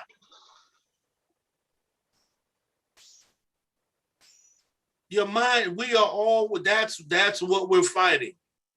That ahamkara, that out of controlness of self that always got to have, you know, like a kid, when you say something in the back mouth kid, the kid who always got something to say every time you say something. My daughters do that. Every time I get explaining something, they explain. Like, listen, don't say nothing. Just listen. But I'm saying that ahamkara. But. I hate buts. I tell my daughters a but always precedes an excuse or a lie. Dang.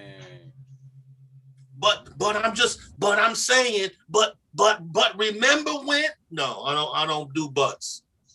That's the ahamkara. The I-ness, always having to have it my way, always having an inner feeling about what someone else outside of you has done or has said or has. That's why they fuck with us as a race of people. Also, you could say you always have an attachment to the thing. Have an attached to something. That response, I mean, that's an attachment, right? Somebody to say something and you so attached that you got to say something to come back at it. That's what turned us off. Remember, think back, Trav, a couple years ago, how you was at one particular point in the videos. You even said it to me. You got tired of, like, everybody started debating. Remember that became the thing in the quote unquote conscious Black community? You got Brother Polite debating against this person debate. Like, yeah, where did that shit come from? Oh, y'all y'all are exhibiting a form of Maya that we might need to see. The more we start attempting to elevate consciousness, Maya instantly comes back and sets a trap up for your ass. Debates. You were talking about Vidya, limitation. Limitations.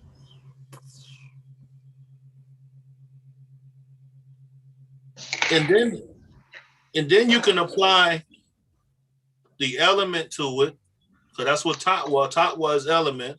So now we can put, when you say, when people because each emotional attachment and response is going to be an atmosphere. So now they're going to be responding. Agni is responsible for heat on page 47. That's what it says. Tattvas, akasha, ether, responsible for void and space.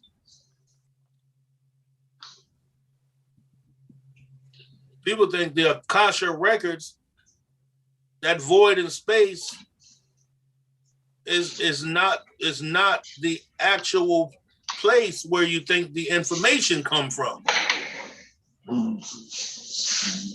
This is a form of akash, where people, they call it like a divine library. Undifferentiated data. Undifferentiated. Not under the influence of the gunas, at least not hardcore. No, it's not. Yeah.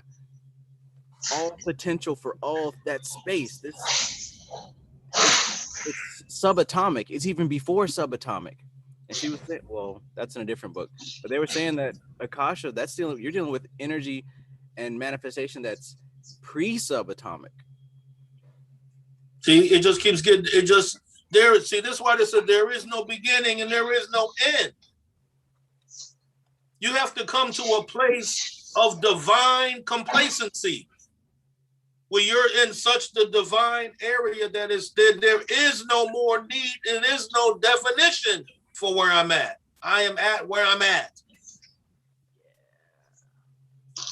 And it's even in the study that I'm having with neurosemantics and this stuff, it goes hand in hand, because when you start really examining the microscopic subatomic aspect of the tatwas, you're starting to see that definition itself is limitation. And it's really, you just have to experience everything as it is without trying to put a label on it.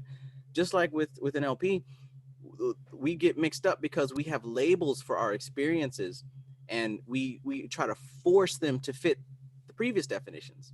So I might be experiencing something new, but because it's similar to something else that I've experienced, I try to make it fit. And in that very process, I limit the full potential of what I could be getting out of this experience. Like, that's the same process that's going on with the Vidya Tattwa.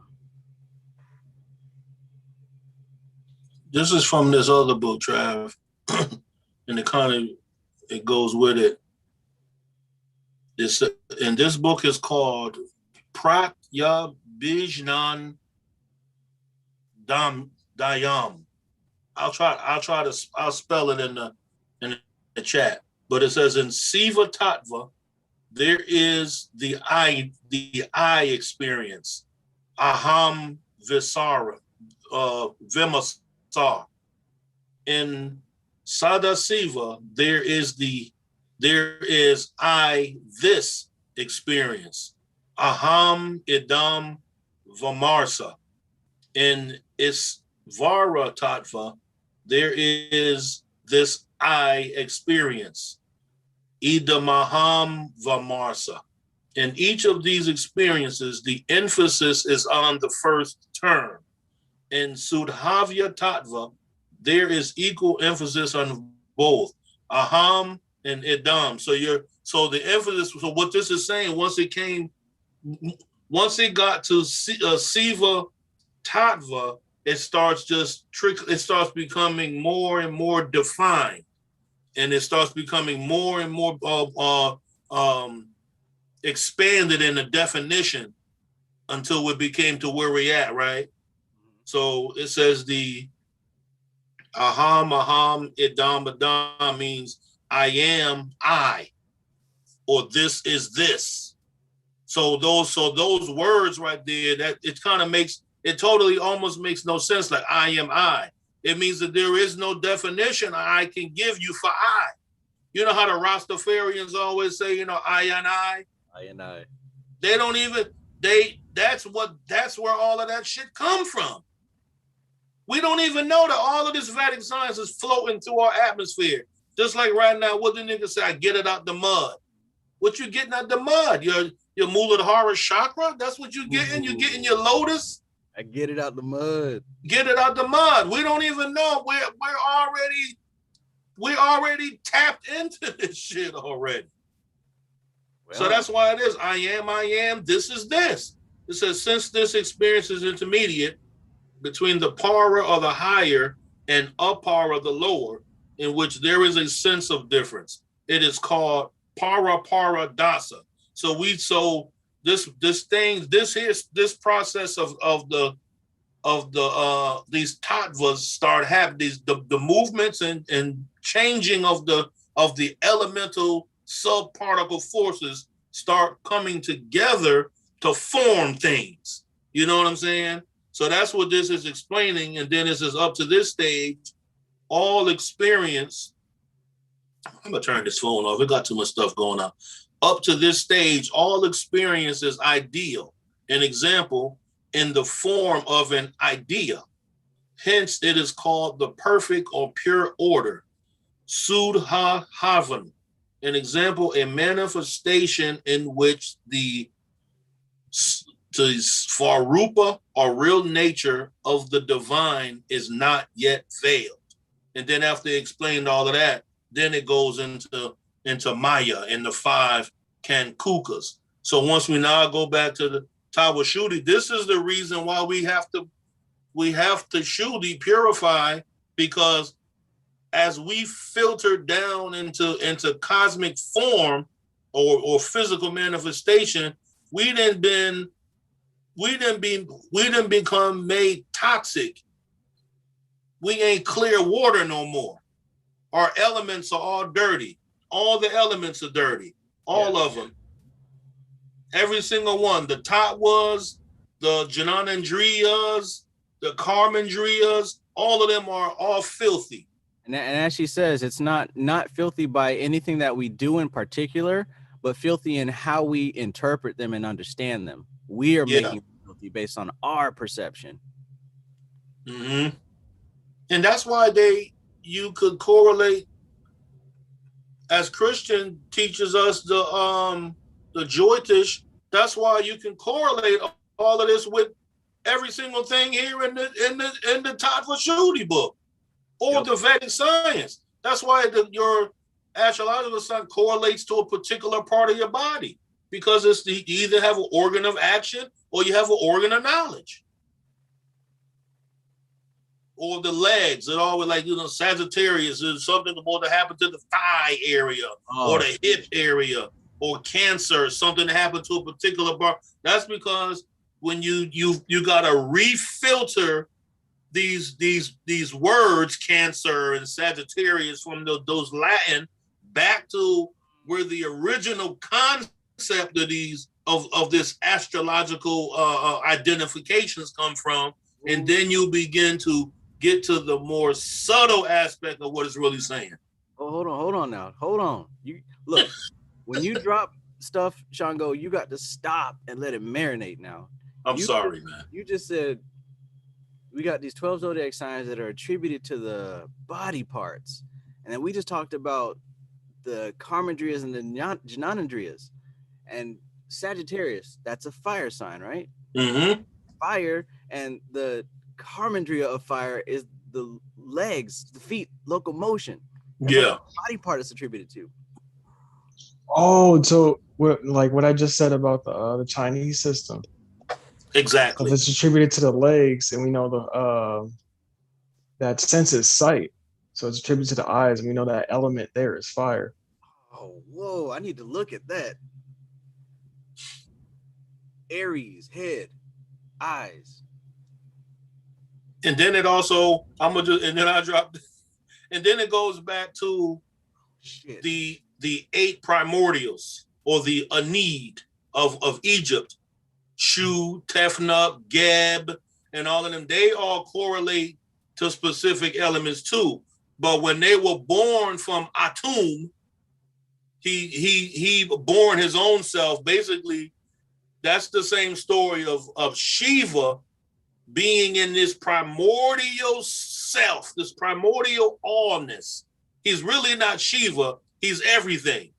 Shakti is nothing but another name for what? Shiva. Because Shiva, there's no separation. So the whole thing is when Atum brought forth the Anid, or the great eight divine, Shu and Tefnut, they represent water and air, which also represents basically back to speech and the travel of speech through the air. So when they use the lightning or the squiggle up and down, it's not just speech, it's shabda. It's the vibration of the sound that passes through the atmosphere that will strike the inner heart. So that's what I'm saying. That's why you gotta, I'm not saying you, I'm just saying people, everybody gotta really do your research, and you start seeing that all of this stuff is married together. Yeah. That's why Christianity too, they always use fire as the force that burns away something. You ever seen them pictures with the Christ? He be like this, and the mudras like this, and his heart.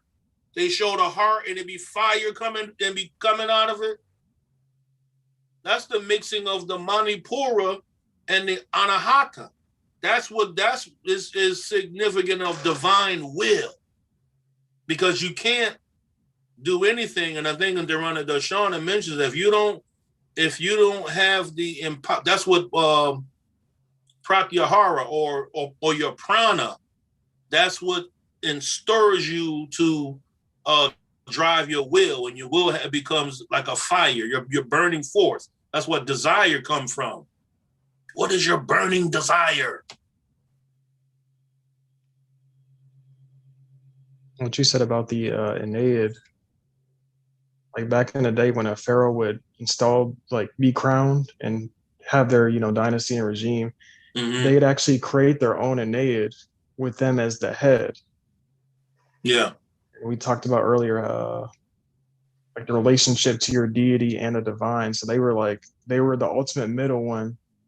And then they construct their deities to, I guess, both like their element and their duties to like kind of plan the seeds or input the source code for their dynasty, their regime, their reign. And what they're telling you is there ain't no separation from I am I. When you see me move, you see Shiva moving. I'm really nothing but the experience. The only thing that I am is a physical manifestation of the experience of what Shiva's having. It's just being birthed from the birthless one. Or Trav, didn't you just say the headless one? Weren't you just speaking on that? One? Yeah, the bornless one. The bornless one. So the bornless one is no different than the genie in the lamp. That's basically talking about that's Atman. And Atman is also Krishna. Oh, speaking of genie in the lamp, what color is the classical genie from Aladdin? Blue. Who else is blue? Eva. Why they did that? See? I watched the old school Sinbad the other day, and boy, had people, they went to the island of Lemuria, which we know that's another word for Atlantis, you know what I'm saying? Or Lemuria, what you do, that's the land of Moors. So when they land there, the first thing they see carved on the wall, and this movie was like from 1953, so it's carved in the wall, a big stone statue, and it looked like it got my face on there, but just with big lips on it. And then other pictures carved up there with dudes meditating. I said, this is crazy. Oh, I meant to bring that up. So I was in an acting class, and it was a book that our instructor told us to get. It's like $8. It's called Theater Games for the Lone Actor. And now that I think about it, like all the exercises in that book were literally initiation into hermetics. Like it taught you how to create sensations and like fully believe in them. And then we actually got to, because the author's dead, but her and her acting partner used to go all around Hollywood teaching the top professional actors back in the day. And this is the old guy. And then I got to ask him, I was like, did she believe in any or was she involved in any Eastern stuff? And he's like, no, but she when she found out about it, she agreed with all of it. So she was probably like on some hermetics or something like that. And then they all be. Yep. So when they put that in the movie, they already knew what they were doing. These people, all you gotta do is look at the age brackets.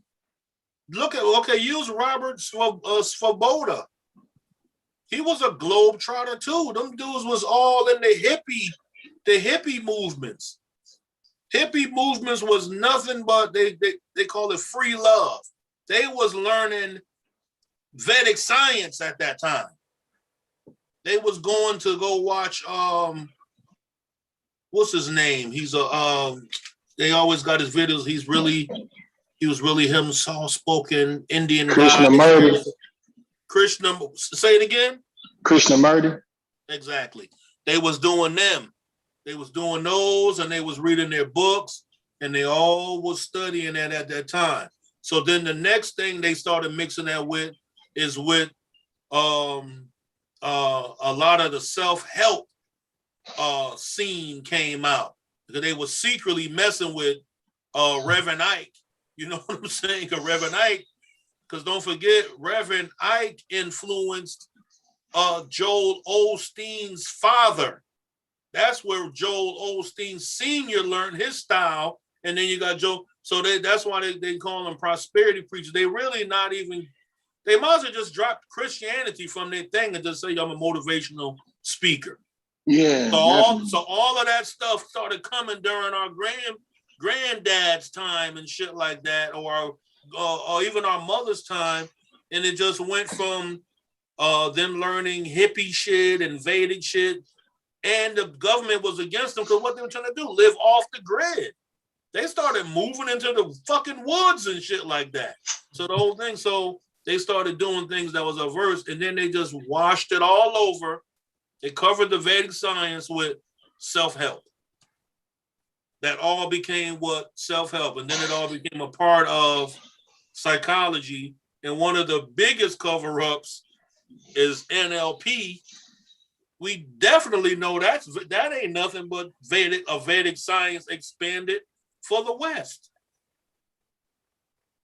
Because they always have to fine-tune Eastern science to fit the mind of Westernized people. Westernized people don't have the same thinking consciousness as somebody from the East. No, man. It's cultural. We're totally different. Yeah, it's cultural. We're about that money, and we don't give a fuck sometimes.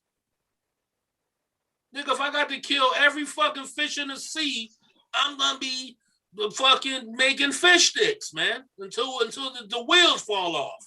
That's what type of people. That's the Western mind state. Western mind state. I want cow and chicken so bad, I will make mutant cows and chickens to get that. I don't care if the cow has 3 heads and 15 legs.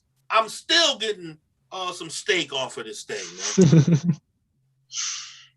And at the same time, I'm gonna kill all the population of humans, because the runoff into the water is gonna go down into drinking water, and their infants are now gonna be born blind and with cancer and all kind of weird oddities in human beings based off of what we do in food culture of the West. So that's why that's why it has to be. So when you look at it, Maya is necessary, but it's unnecessary to stay there, to stay in the illusion, because Maya had to have another covering added just for the Western fucking mind to even accept something that can change their life more peaceful. And now look at what we're doing. Look at the frequency. I thought about you the other night, Trav. I said, look at the frequency of how Trav is bringing this information to people. We can't run to the fucking Himalayas, my nigga. We don't got nowhere to go send Yasin at. Nigga got to get up to go to work tomorrow. People got kids. People got their life. So we manifesting this information swifter because we got to use it right now. We ain't got no time to be 20 fucking years and we got to use it immediately. Yeah. And we got to use it at the same time right now in public places, because we don't live in the geographical area where you can go walk off into areas where you can go meditate in a real Shiva temple. So think about how that's why it's actually sad to say that nobody can fake the funk where they at right now. So basically what you did was you returned back to the east. So now you're gonna go back to the west, you know what I'm saying, when you do. So anything else that we was already previously studying, that shit, now what you do is you're able to take off the Kankukas off of it. Yeah. You can, you know what I'm saying, like, yo, now we can go back and read the very same book and break it down from a whole nother point of view. Rend that veil of Maya. That's all we're doing. That's what it is. When you unveil Maya from your consciousness, and you're capable of stopping the thoughts, you've reached the highest level of moksha. You're liberated now. You're in samadhi. That's inner peace. There can't be no more peace than not thinking about anything. Even Biggie said that in one of his songs. He said death must be kind of cool, kind of quiet. Think about the shit, because that's why he made those albums, Ready to Die. The nigga's lost his peace. And he becoming more and more famous. So now you got what he said, more money, more problems. You got more chicks chasing you, more niggas want more money, everybody want more. So all of us never have no peace. So think about, we trying to use this information immediately right now so we can find some peace from the crazy westernized world. That's one of the main ingredients. I remember reading in Swami Niranjanandananda's book, The Paths of Vritti and Navritti, and also the Jnana Yoga book. He mentioned that the main ingredient to really go forward with this science is you got to want it in your heart, like not just for entertainment. Like you legit have to need this in order for it to activate within you. And just put in perspective what you said about how over here in the West, we don't have a temple to run off to for years. Like we got to use it now. So there, for a lot of people, I know listening in the chat, there's a need for this in their lives right now. Otherwise, we wouldn't be here every week. We wouldn't be buying up these books and trying to figure this stuff out. There's a need not only for the peace and the clarity, but for the powers of focus, right? For the manifestation, we need that. So I think that necessity is part of what is helping a lot of us have success right now with this. Exactly. Because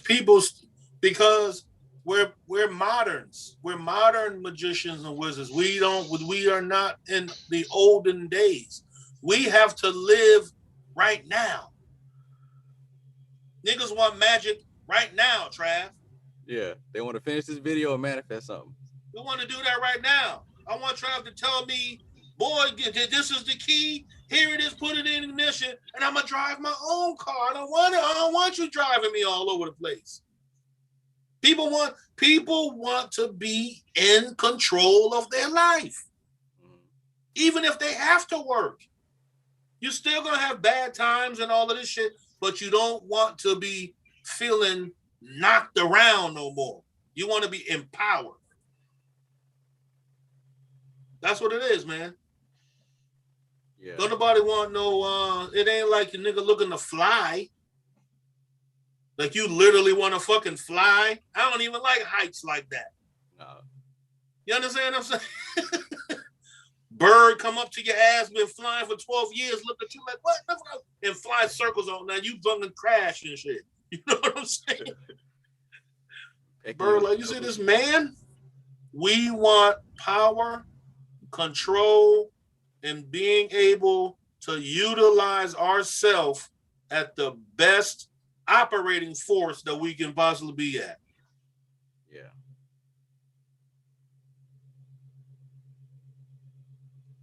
And see through all the fucking lies. Yeah. And to be presented with something that shows some signs that, hey, well, this might actually get me there. I mean, that's amazing. And I think that's something that we haven't been presented with in decades. Keep it real. A lot of stuff has come up, but it hasn't really shown proof of results. You know, a lot of stuff has carried us along. There's been a lot of stuff in the occult that sounded good, but produced not much. All people want to do is not feel weak, not feel disenfranchised, not feel like they've wasted 10 years of their life. They want to take control right now. Vedic science will teach you that some people may take 10 years. Some people may take 10 hours. Some people may take 10 years. Some people may take 10 hours. In 10 hours, you can be a whole totally different person based on how sincere you approach the information and utilizing it sincerely.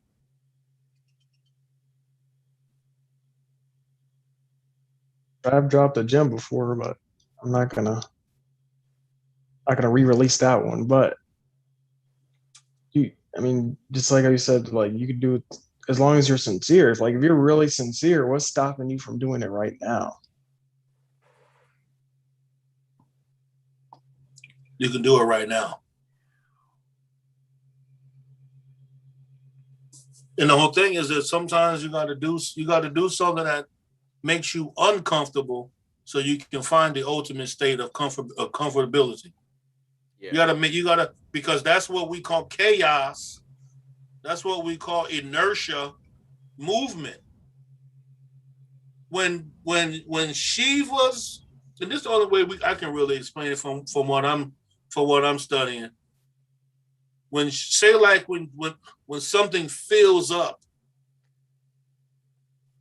it starts overflowing. So the overflowing of the movement was Shakti. That's the movement. What he was thinking came into manifestation as Shakti, who did what? Who manifested in the physical realm by the movements that she did. So that's like another book I'm reading. And basically it's written as a conversation. Because that's another thing I'm noticing too in Vedic science. It's always a conversation. Yes. Like the conversation between Vishnu and Krishna and Arjuna. That's a conversation. So there's other book I'm reading. Non-Janandra's books are conversations. They're conversations. So the other book I'm reading is basically just like the Siva Sutras. It's a conversation between Shiva and Parvati. Parvati asked him a question of what is your true form and how do I know, you know what I'm saying?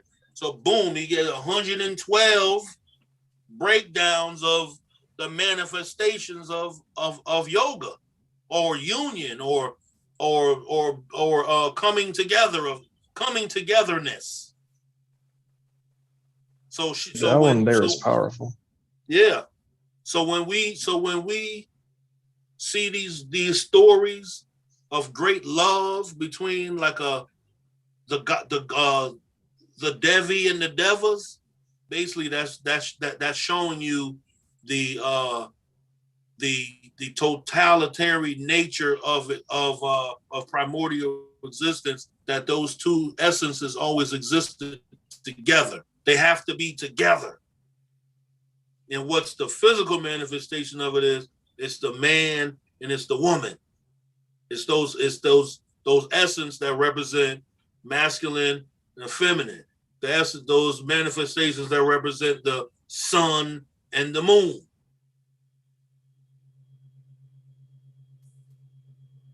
I did those. It was like a section, because the Shiva Sutras are broken down in sections. You could use those like as one whole meditation. As one, yeah.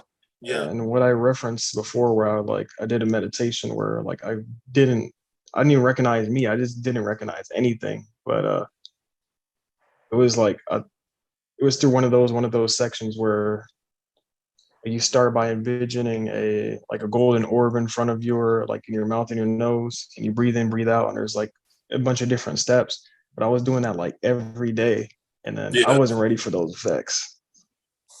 You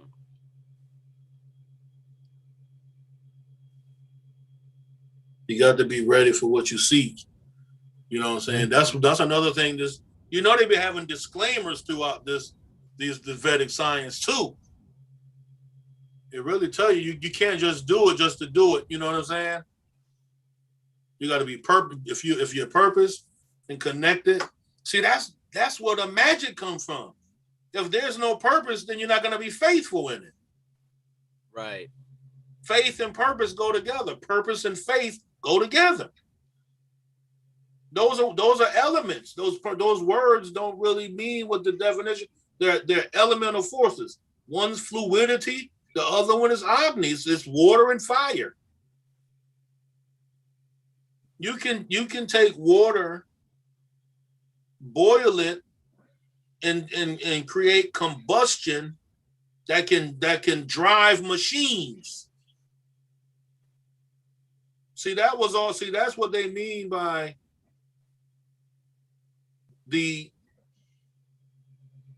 by that definition. The locomotive train already existed in the subtle forms of fire and water.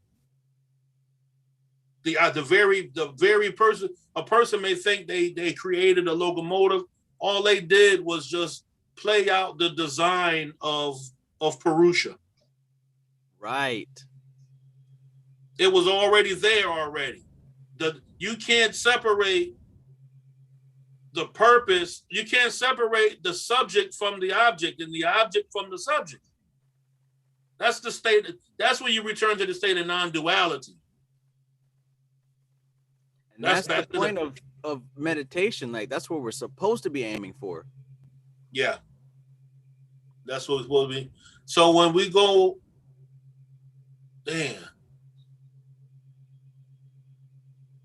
I just thought of the word EIE. The Hebrew word EIE means I am that I am, right? What Sephirah did that? Was that Chesed? That was Kether, I believe. Kether is EIE. And you gotta think Kether or Kokma. I don't have the book with me right now.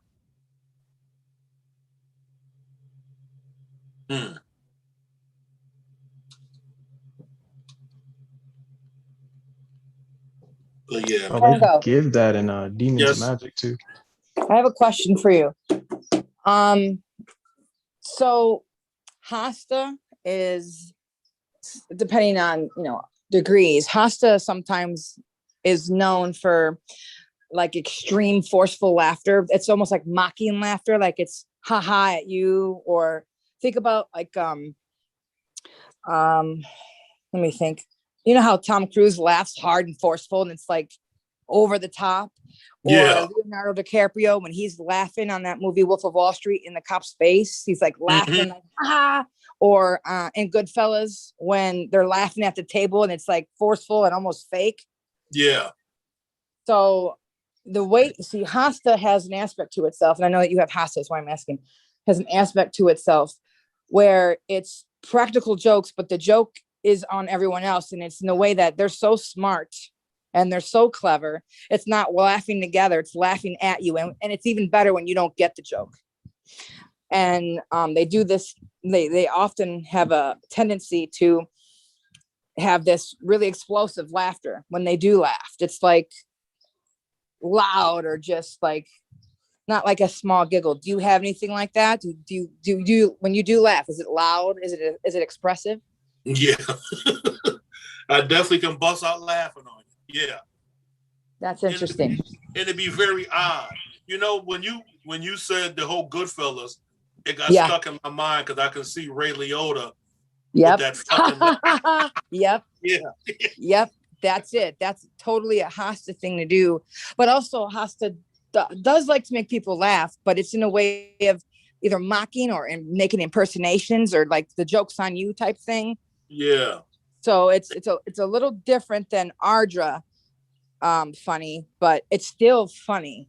And it's just funny how, and I was looking up all the different Hasta natives last night, looking them up, and their laughs, and they're all very big and like expressive. All of them super loud. I was like, oh wow, that's so cool. Damn, my mother's like that too. My mother laughs loud and hard, so I kind of like the same thing. Yeah, as her. That's real interesting. She might have a Hasta placement. Wow. Something else about Hasta I wanted to talk about. We know that anything to do with the moon is like psychic, paranormal connections to like reading on an intuitive level, right? Well, what Hasta, you find two things. You find people that are drawn to the paranormal, but in the way where they're trying to prove charlatans. They're looking for the fakes to expose them. They're the skeptics, and they try to make the spiritual into physical and logic, hard, cold logic. So they overanalyze and they try to spill it out and say, no, there's nothing but the physical and everything else is bullshit. And then there are the parts of Hasta that use that to their advantage and fake people out, or scare them, or spook them out, or they act like a psychic, or they are a magician, or they do like on stage like illusionary acts, and they say that they're, that it's all, illusionary. So there's levels of it. And then a lot of times they'll be drawn to the paranormal and not know why, because they always deny it or say it's bullshit, but there's something in them that don't understand why they're drawn to it. And that's the moon. They're too analytical and too in the physical often. So they're not understanding what's pulling them there, but that's because Hasta's a moon ruled nakshatra, and it's gonna pull them in. Shit. Let me get my thing over here. And depending on if they've got other things in their chart will depend on how that plays out. Someone who has a lot of cold, hard logic and physical attributes are going to have lots of Virgo, lots of earth signs, Taurus. But if it's Taurus Rohini, that's also ruled by the moon. So, and that's also going to bring you to out of the box creations. But a lot of that has to do with creativity in your own world, like your landscaping, creating artwork, little worlds, clay work, stuff like that. So it's more of imagination than it is like paranormal. But Shravana, obviously, and Aslesha are two seen in the paranormal a lot. But Hasta is too, but in the way that it is there to ground it, to challenge it, to keep people in check, or to check people or themselves, or to keep people full. So it's like one of both ways. They either play the one who's doing the checking, or they play people and do that, the fraudulent thing, like the movie Catch Me If You Can with Leonardo DiCaprio, where he was Yeah, that's because he's a Hasta native, and the man that movie's about also a Hasta native. And then you got Matt Damon, who plays in The Talented Mr. Ripley. He acts like another man. He's you know, impersonating this man and fraudulently acting like this man. And then you have, you know, well, obviously Goodfellas. That's a ton of fraud. There's a lot of stuff that has to do with fraudulently portraying somebody or impersonating them or getting over on people, or the opposite where they're exposing all of that because they know it, because they know what people are doing. That's some FBI shit that you know right there. That's heavy. You know what I'm saying? It really is. My Hasta is in Pluto. Your Pluto's in Hasta. And see, and Pluto was in my 12th house. Okay, so now take Pluto as another Scorpio ruled planet. We got Mars, but because Pluto doesn't come into the Vedic system, but in the tropical system, we know Pluto rules Scorpio. So that's another Scorpio aspect right there. And then you have it in the 12th house. So that is all about the occult, all about secrets, all about finding the truth, all about paranormal, anything that is to question things, to dig deep, to research. Love it. I love it. And then the 12th house is, and the 12th house itself is dreams, the other world, sexual, the bed pleasures, but it's also like reaching the other world, the other side. I love a good bed pleasure. I'm sure you do. Especially, I bet you use your hands a lot, huh? Asta. Pause. Pause. But and then something else that's interesting to me is you talk about Maya a lot, and you've got Swati. Swati rules, it rules Maya. It is the master of Maya and illusion, and this is something you talk about a lot. And that's my ascendant in Libra. Yeah. Yep. Yeah. So it makes sense that and Swati that's dealing with Vayu. Yeah. Which air, is breath. Air. Yep. So I don't like illusions. Like I don't like false.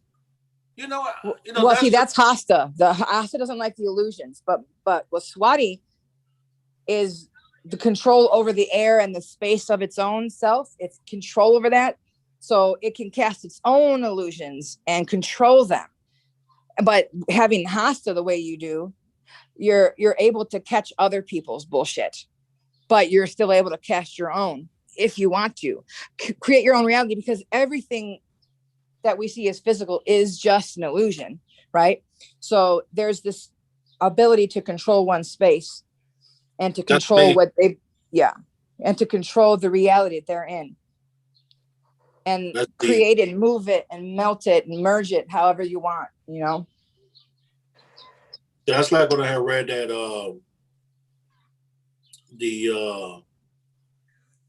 the reading I had got from one of the priests at the Sarat Society, that I got to be real careful of subtle energies, like how you said, being able to pick up on people bullshit and stuff like that's always been my thing. That shit bothers me, so that thing almost drove me over the deep end, to be able to to like know that people be fraudulent.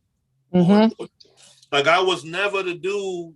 I would get pissed off in New York, like somebody try to play you, like they try to sell you some bogus bullshit, or somebody try to talk to you like New York, they try to say like you a herb, So anybody ever try to play me like a herb, they found out real quick that I'm not the dude to try to come play some fucking shiesty game with, you know what I'm saying? And I bet you would feel compelled to expose that kind of thing. I'm not talking about being a snitch, but when you're calling people's bullshit right then and there, not be able to hold your tongue. Yeah.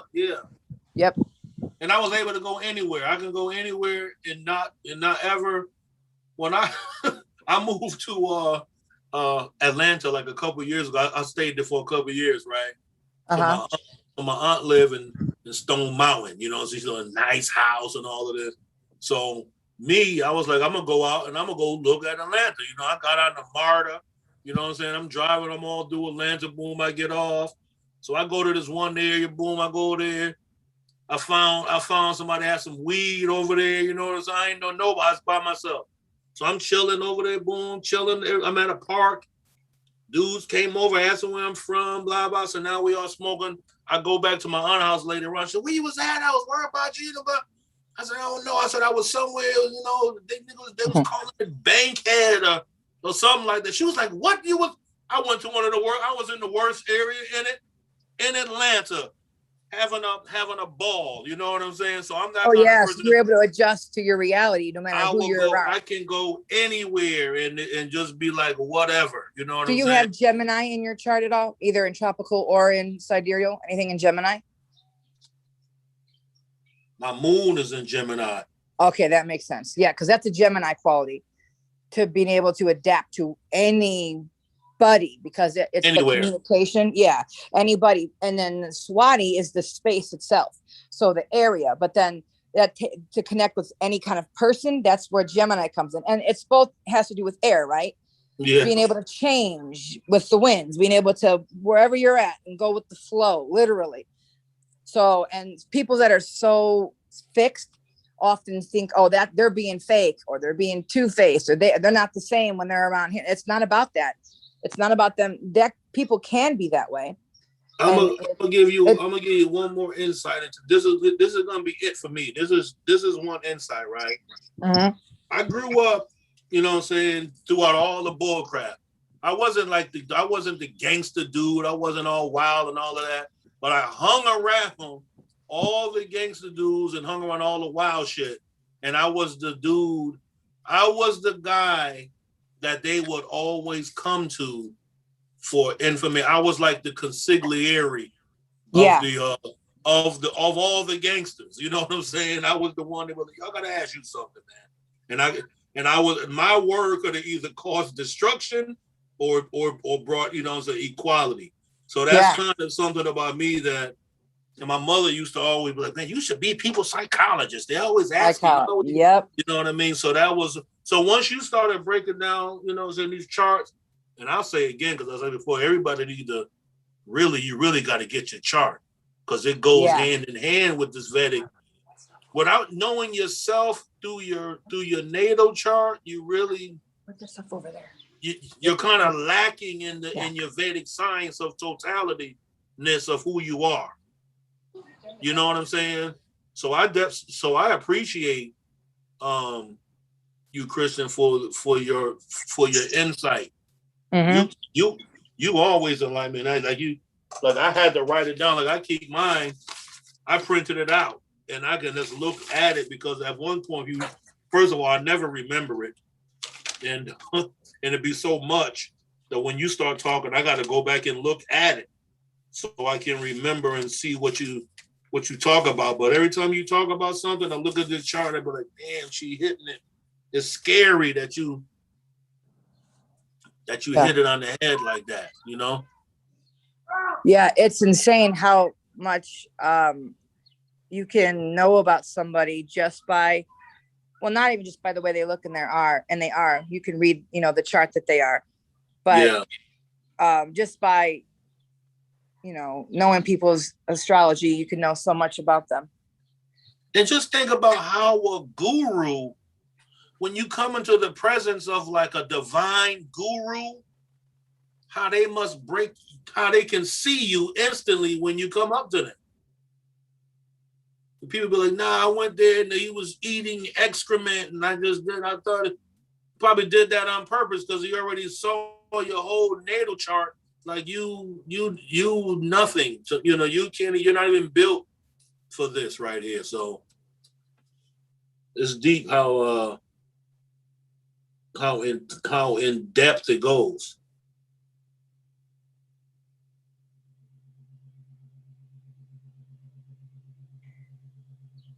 Give me 1 second, Shango. I gotta go take care of something real quick. Okay. Django, that example that you just brought up reminds me of a story of so there's a deity Dattatreya, and there was also this other guy who was chopping off heads. Like that was his thing. He would just chop off their head. And he would go to gurus and constantly ask them, but they, either not give him any information or information he doesn't understand. So he just killed them. And then he goes to TATTWA, and like he sees a bunch of people around him, they all run away because they just see this drunk guy with some alcohol and a prostitute. And then through there, he focuses on TATTWA and finds out like that was just an illusion to scare them all away. You were the one that I'm really was looking to teach. Mm. That's why it's a love them old school karate flicks, man. Mm-hmm. They used to always drop science like that, like the 36 chambers. Yeah. He wasn't they didn't make him a monk. He made his own self a monk. You know what I'm saying? He came in there by force and stealth. And they told him you gotta leave because you came in by stealth.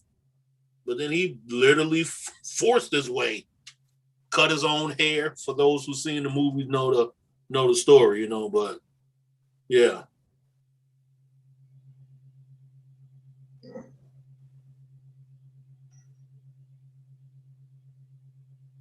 And even on a greater level, like if you think of where we were, X amount of years ago versus stumbling on this information now, and like the difference in character when coming upon the information. Whereas if you gave this information to your younger self, it could have had drastically different results, a lot negative. Big time. Big time. Does anybody else, when you sit for your concentration practices, are you transcending time? Like, does time become nothing? I think I done pulled that specifically quality off TATTWA SHUDDHI for me. What you say, Trav? I feel like I pulled that timeless sense into my waking hours. Like, not trying to brag, but I study in the same spot all the time. And I notice the few times when people do come and talk to me, they're always surprised at how much time has passed, and it never seems like it. We'll sit there and be talking for like 4 or 5 hours, and I'll always be like, well, damn, 4 hours? What? I don't know. It's almost like a little bubble is there. So that's what that's one of the superpowers of that thing, that we're stepping outside of time. Paravashta, they call it the highest state of Bhairava, is free of all notions pertaining to direction and time. Time is kala, nor can it be particularized by some definite space or designation. So the best thing a person can do is stick with the information of the Vedas, and you definitely will get beyond your weak self.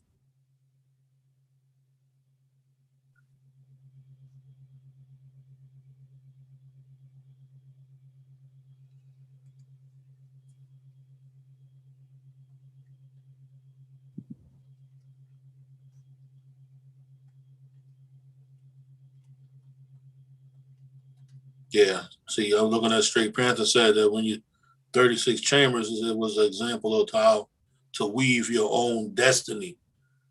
That's true. That's what we're trying to do. That's what people really want, man. Everybody in the chat, 50 people, all 50 want to have control of their own destiny. Yes. You want to be in control of self. And you definitely want to be in control of mind. What does it say? Let me see the Yoga Sutras. Sorry about that. I had to yell at some kids. We're at a campground, and my son and my daughter's boyfriend started going at it. So I had to take care of that. That's dope. You know what I'm going to start incorporating into a practice for calmness and peace? Kayaking. What? Yes, my husband loves kayaking. That's funny. Excuse me. Yeah. Gold throughout this whole shit. Love when Zango talk. Oh, What?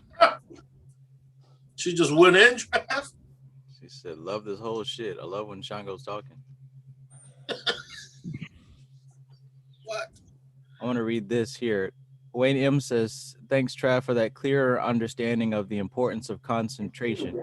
Major key because it merges our subjective and the objective to some sort of point or space. Priceless info. We can all go home now with that alone." Absolutely. And I saw something earlier today that helped me paint a much clearer It's 4 picture. o'clock. Thanks, Maxine and Mackenzie. Help paint a much clearer picture for me on one-pointedness and focus and concentration. We learned from Durana Darshan that he said that you've got to become at one with the object that you're meditating upon. And that sounds very abstract until you, can grasp it. But they say that it's not meditation until you become at one with the thing you're meditating upon. Like there should be no difference between the object and the subject, right? Because right now in this external state, we've got the object and the subject and the action that connects them. For example, we've got me meditating on the tatwas, and then we've got tattwa shuddhi as the process.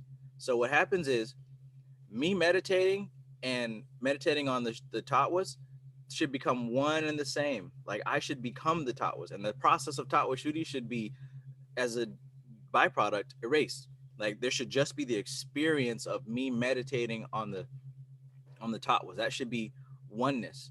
So to really illustrate what that means in an experiential manner, and I got this from the great and wise Swami Satyananda, the one on the front of all these books. Basically, he was talking about a Muslim. You know how these guys, when it's time to pray, they stop what they're doing at that moment and they get down, roll out that carpet, and they start doing their prayers. It don't matter where, when that time hits, that's what they're doing. They're that devout. But basically, this story is really illustrating, people who do it mechanically and people who attain oneness with the thing that they're meditating on, right? So he was out and about, and it came to be time, and he sat right down in the walkway. There's a busy walkway. He dropped down, rolled out his carpet, and started doing his thing. Now, there was a girl, she's walking, hurrying up, trying to get home, thinking about her boyfriend and what they're about to be doing. She's excited, right? She's so excited, so enthralled. She's absorbed in the fantasy of what she's about to get to doing.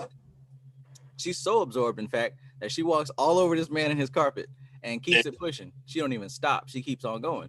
Now, of course, this dude is mad, hot mad, yelling, cussing, pissy mad. And he goes chasing after her, yelling and screaming, what's wrong with you, you dirty woman, right? You see me down here praying to my God, and you're going to step on me, and step on my carpet and step on me? What do you have to say about that? What the, you know what I'm saying? He's outraged. And she's like, forgive me. I'm so sorry. Like, I didn't even see you there. Well, I was deep in prayer with my God. You should have more respect. Da, da, da.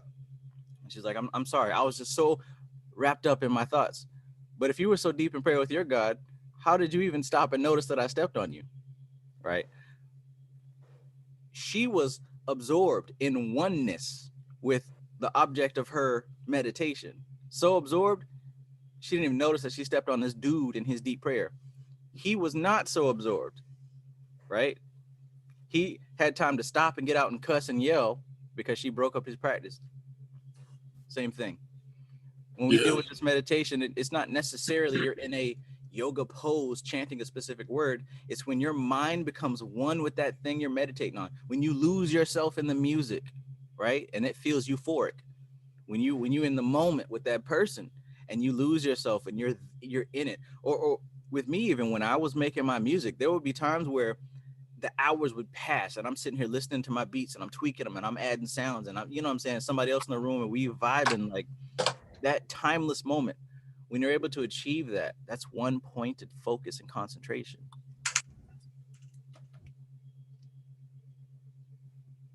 Now just imagine if you use this thing intentionally to manifest the life that you want. You know, in the Yoga Sutras of Patanjali, the first 2 verses are the most important, because it's telling you what he is proclaiming, and what Patanjali is getting ready to teach you. He says, the first verse, Atha Yoga Nu Sa Sanana. Now I give you the explanation of yoga and its practice, right? Then he says, Yoga Chitta Vritti Nirodha. The skill of yoga is demonstrated by the conscious non-operation of the vibrational modes of the mental, emotional energy. Basically meaning that Chitta Vritti, or the swirlings of the mental atmosphere, are shut down, demonstrated by the conscious non-operation, meaning that you have become empowered enough to consciously shut down the swirlings, thoughts of your mind chatter right now.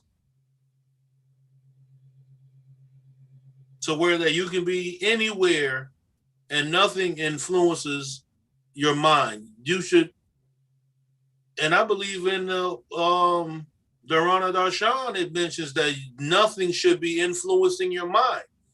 You should be in control of when you think and how you think. Yes. Yes. And it takes practice, of course, but all day long, you should be aware of your thought process and what's going on inside of your head. I don't know if that sounds far-fetched to some, but all day long, you should be managing and at least aware. And guess what a couple of people's ahamkara just now said as you said that? Oh man, I do that all the time. Yeah. I bet you do. Right. You know what I'm saying? The skill of yoga. So people think that, you know what I'm saying, yoga is boom, boom, boom. But the actual highest level of that is demonstrated by conscious non-operation of the mental atmosphere having inner dialogue without your permission. Then that verse 3 says, then the perceiver is situated in his own form. So that's the whole reason why we gotta go through this TATTWA SHUDDHI, Trav, to get the Antakarana in check. It's true. And TATTWA SHUDDHI is one of many processes that can help you do it. Swami Niranjananda says that this is a process of managing the subtle behaviors. Like you said, a lot of people's ahamkara is like, oh, I do that all the time. But no, stop. You don't. Think about this. Your subtle behaviors. I'm talking about when you, hell, me just pushing my glasses up like that. You randomly scratching your ass, right? You burping and, you know what I'm saying? Just out, everything that this body does should be under control. Everything.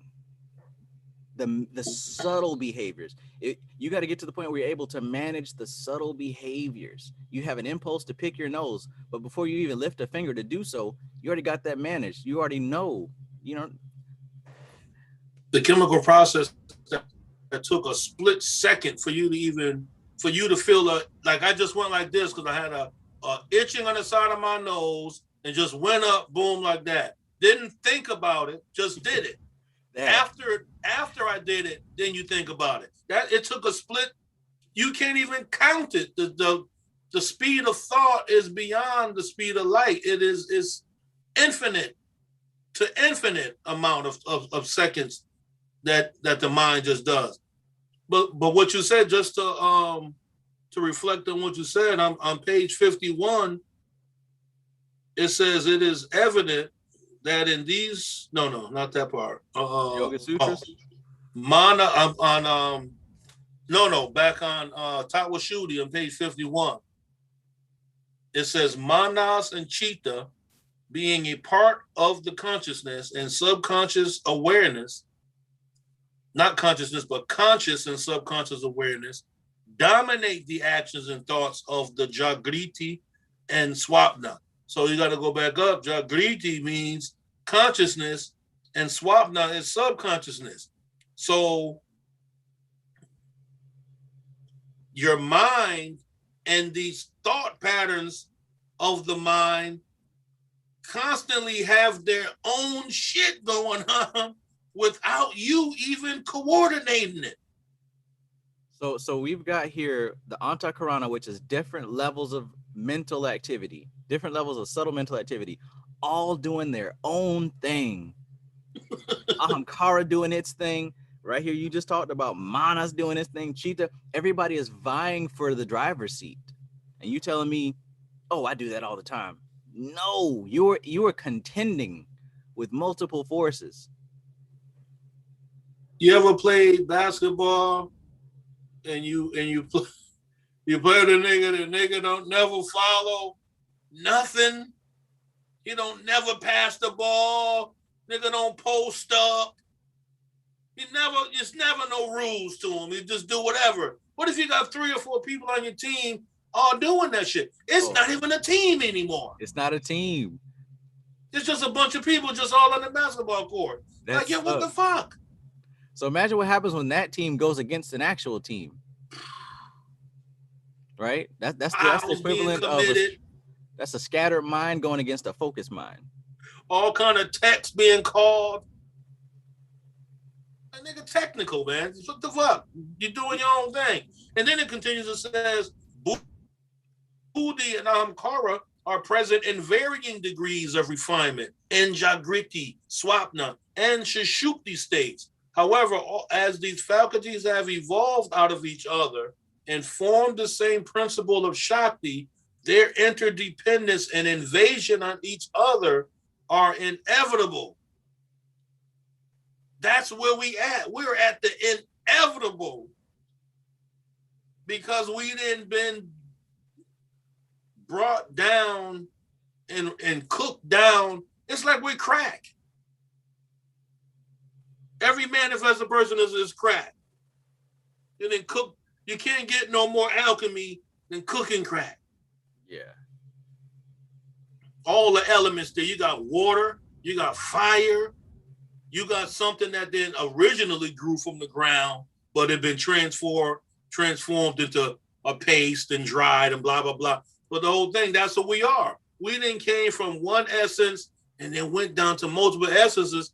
And it says that Buddhi and ahamkara are present in varying degrees of refinement in Jagriti. So it's in the consciousness, the subconsciousness, and Sushupti is unconsciousness. So you got the Buddhi and ahamkara operating at varying degrees of refinement in these 3 different areas of the antakarana, or the conscious makeup of the end of the Atman or the Jiva.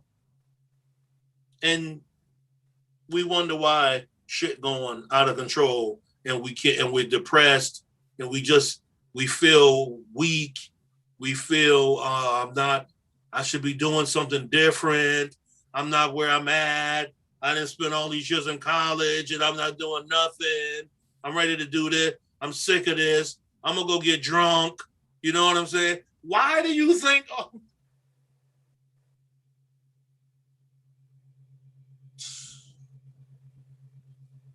Then you want to talk about, oh, my intuition told me, my higher self told me. The ancestors said, Oshun told you haven't heard from these voices. You haven't heard from them. No. No. Stop.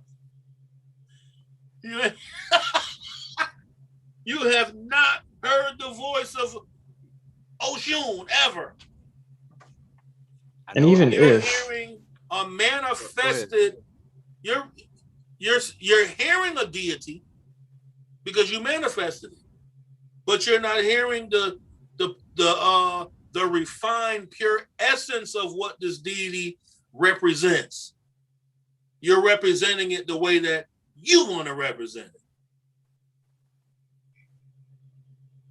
I do it my way. I don't even do Ifa like that. I ain't never been initiated, but I'm an Ifa practitioner.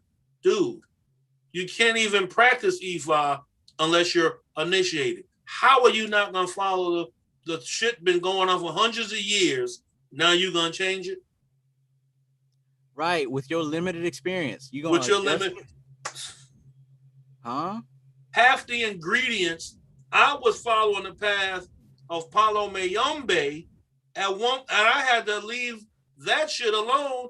Boy, that shit started getting into the thousands and thousands of dollars. All of this shit that I gotta buy from different countries and shit. And you have to follow the protocol of how it's set up, or how you gonna expect it to work, how it's been working for thousands of years. Imagine you going to get surgery on your pancreas or something like that, and you find out that your doctor went to medical school, but he was like, after the first couple of classes, I don't like the way y'all doing it. I'm gonna do it my way. I got a better way to do it. You gonna let this man slice you open? Hell no. But like, I don't follow the way the other doctors do it. I do it my way. Like, well, shit, which way is that? The kidneys told me how to operate on them. I directly communicate with the kidneys. Bet you did. You're not so gonna that whole thing thing, on me. So like I said, that says it, right? You know what I'm saying? And we're reading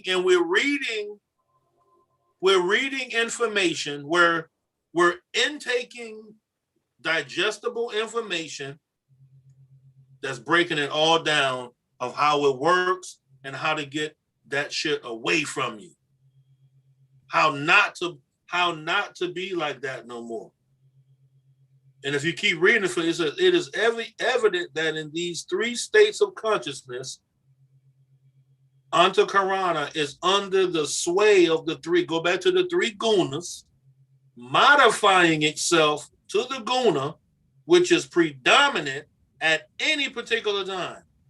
But in the fourth stage, Turiya or transcendental awareness, the gunas cease to exert any influence, and thus the awareness is transported beyond the fluctuations of Antakarana that exist in the preceding three states. This is only achieved by developing the full capacity of the Antakarana through sadhana, which is a practice. And then it tell you, TATTWA, SHUDDHI, blah, blah, blah.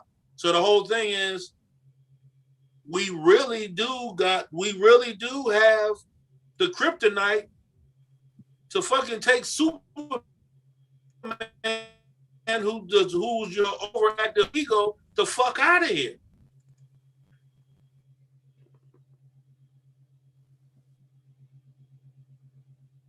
Isn't that crazy, man?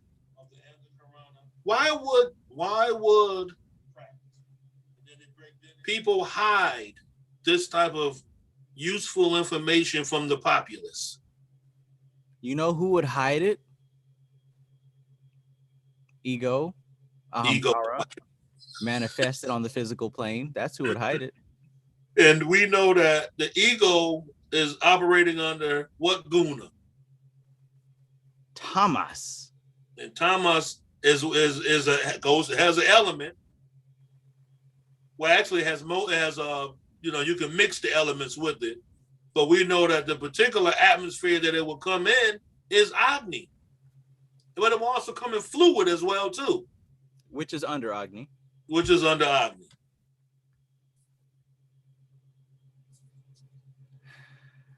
Do people really get that, Trav? Do they get it? Like that, what I just read, do they get that right there? But they will eventually. We start the fire. That's what we're here to do. Repeat it.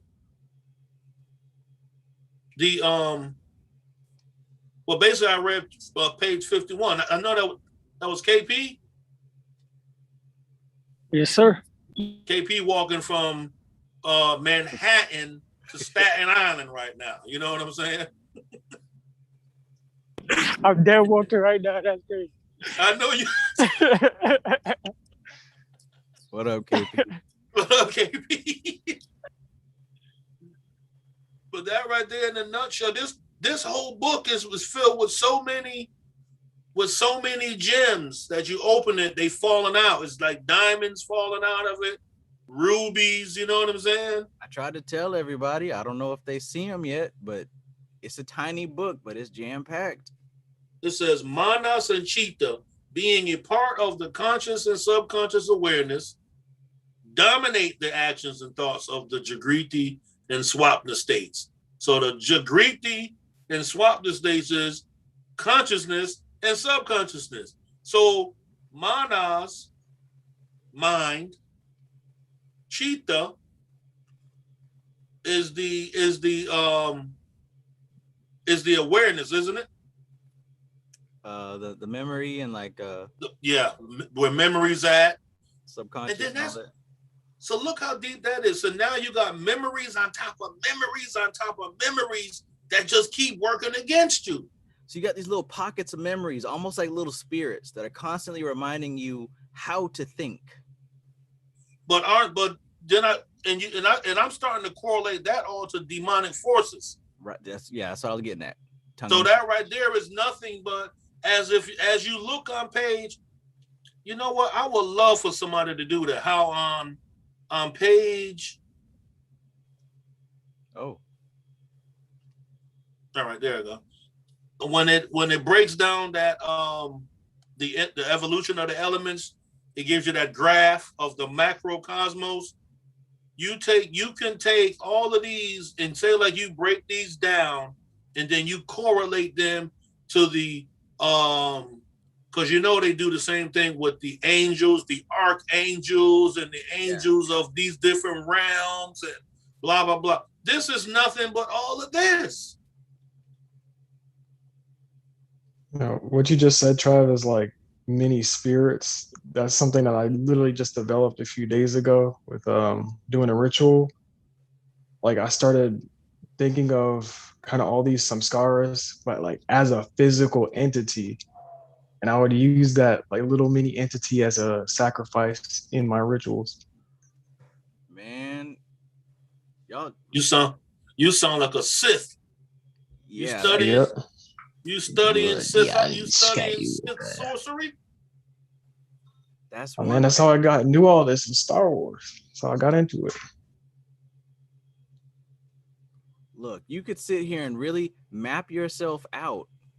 I mean, after you do that, you won't find anything as far as what you think you are. But if you were to sit there and map out all the major influences of your memory, and like you said, create them as actual little entities, maybe draw a little symbol, like all the big impacts of your life. Try your best if you were to sit down and just map them all out. And of course, make a big chunk for your ego, and then make a big chunk for, your five senses. Like, you can really look at that and see, wow, I don't even exist. There's all these different things that are fighting for my attention at any given time. This person that I thought I was, that's not even a real thing. It's a soup mixture formula where any one of these dudes at any given moment is having more control than the other. Legions. You were literally a demon full of legions. Man. That's why there has to be a balance, because we still have to deal with the legions. Just because the tree of life is the one that's always highlighted, and we got mildness and stuff, that's the main one. It doesn't take away the light that's being shed on the clip-off thing or the cliphotic tree. It's still there, and each demon and each hierarchy. Metatron has an opposing force. Yo, if you guys have access to Google or DuckDuckGo images, type in map of Antakarana. It actually has a symbol. I want you to take a look at that symbol. No.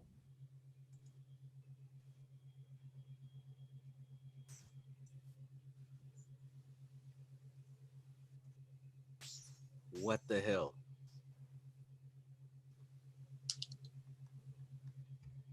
I guess I should pretend not to be surprised. Yeah. Do you see that? Yeah. Do you see what's there?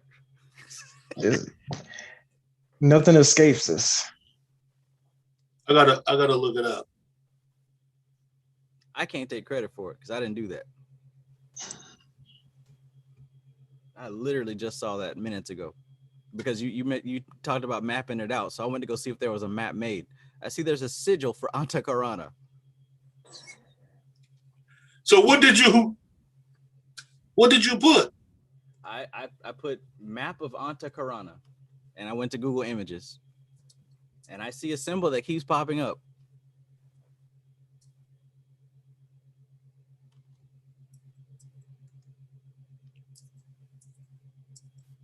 Wow.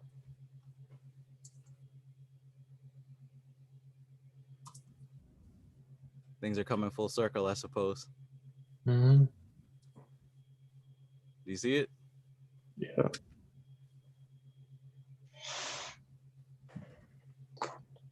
No, I'm scared. Is this? No, I'm scared. It's like a whole box. Look closely at that thing. What do you see?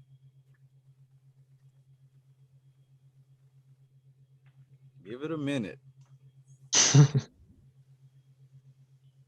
You know them, they were what's it called, Hydric Himmler. Oh shit, that's the tree. I was thinking of that, and you got the two things, Metatron's cube.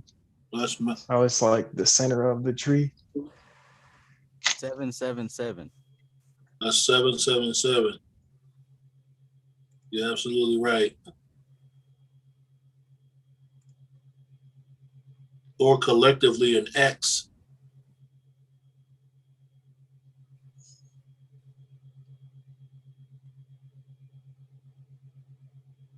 Weird.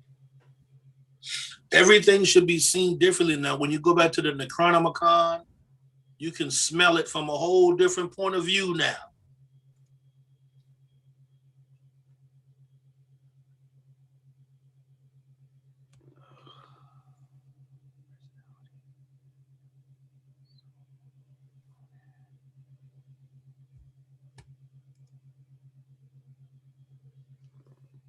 So the trickery game is real.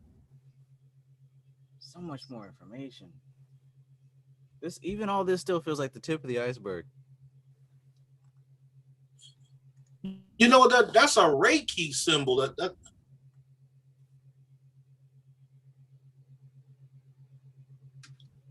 look at that. That's grid of Antakaranas. Antakarana. They call it the grid of Antakarana.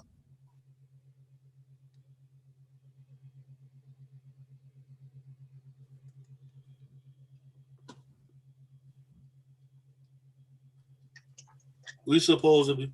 That's when you, like a Muslim would say, Alhamdulillah. When every time something else is of great manifestation is revealed to you. Like, look at that right there.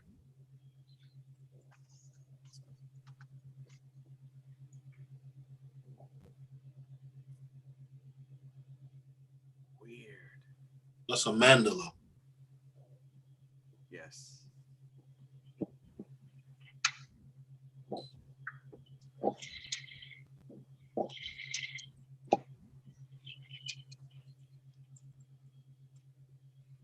Yo, what's good, y'all? Happy Father's Day.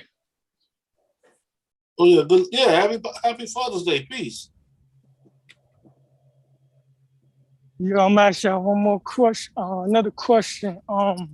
You still guys have the same mindset, and everything's already written. You still have that same mindset. Nothing could be changed. Everything's already written. You said everything's already written? Yes, sir.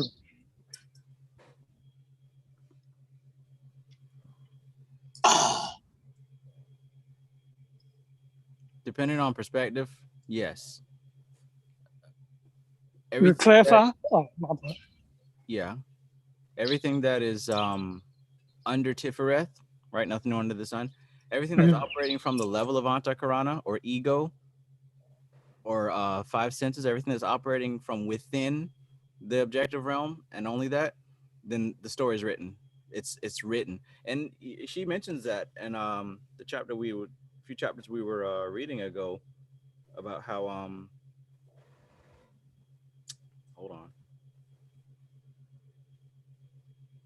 Basically, one who is able to get control over the tatwas can predict the future, and also, yeah, there it is on page 57. The tantric texts enumerate a complete science of the tatwas, according to which the practitioner can not only predict the future, but also control the results accruing from his actions throughout the day. Of course, this should not be the aim for which we strive to attain this knowledge. Is that Ophio? No, this is Tatwa Shuddhi. That sounds like something I just read out of his the other night. He probably got it from this. So it is even possible for you to alter your destiny through Tattwa Jnana, aka the knowledge of the elements. I believe if you're operating solely from within physical body and ego, then yes, it's literally scripted to the end, forever forward and forever backward. But when you're operating from the influence of higher self, intuition, buddhi, tifereth, which is beyond time and space, then you have access to the tools that are able to adjust things. Because everything below Tifereth is manifested in its nature, and it's already set into process. Okay, so I'm gonna tell you what I think that you're trying to say. So basically what you're saying is everything from the astrology, from what the natal chart says and all that, is set in stone until you cultivate the ability to make those changes within your life. Is that what you're saying? Yes, and that ability can be singled down to what Satya Sangananda said is knowledge of the elements. Most of us are not aware of this. And even as science will tell you with the split particle experiment, the mere observation changes the experiment, right? So it's almost like an autopilot program until the main character becomes aware that it's an autopilot program. Then it has to shift. That's how Patanjali said that basically once you come to the true union, which is the non-operational modes of the mental emotional energy, eventually it says then the perceiver is in his own form. Basically, because they had to translate that Sanskrit to English, so it says in his own, basically meaning that you are now operating as the inner. In the beginning, you said something, and I had said it was the genie. You said you said something, and I said it's kind of like the genie. Well, that's what it is. It's the inner self. You become Krishna. You become he who is the watcher or the perceiver of all things. So as it goes on, if you are not the perceiver, then it says in verse 4, at other times there is conformity with the mental emotional energy. So that's pretty much where we're at. We're in a state of conformed activity. We're conforming to the mental and emotional energy waves, how things is making us feel and how things is making us perceive it.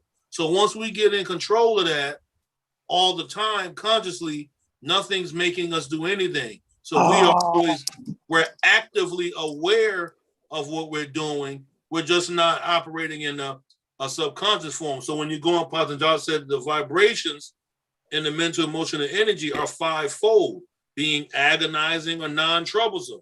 So when you operating at the highest refinement level, you're not on automatic time no more.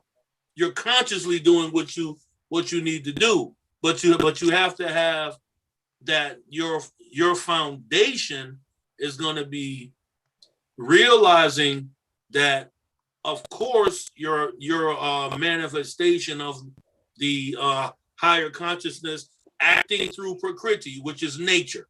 So that's all we really are. But at the same time, us having this innate or this connection to the higher consciousness, we are able to consciously live conscious with that very same information, so we can do it, so we can do things with it. What do you think about that, KP? Okay. Now I see where you're coming from at that with that statement. Basically, yeah, it makes more sense, because if you don't know what's going on, what are you changing? You're just flowing with everything that's flowing. My bad.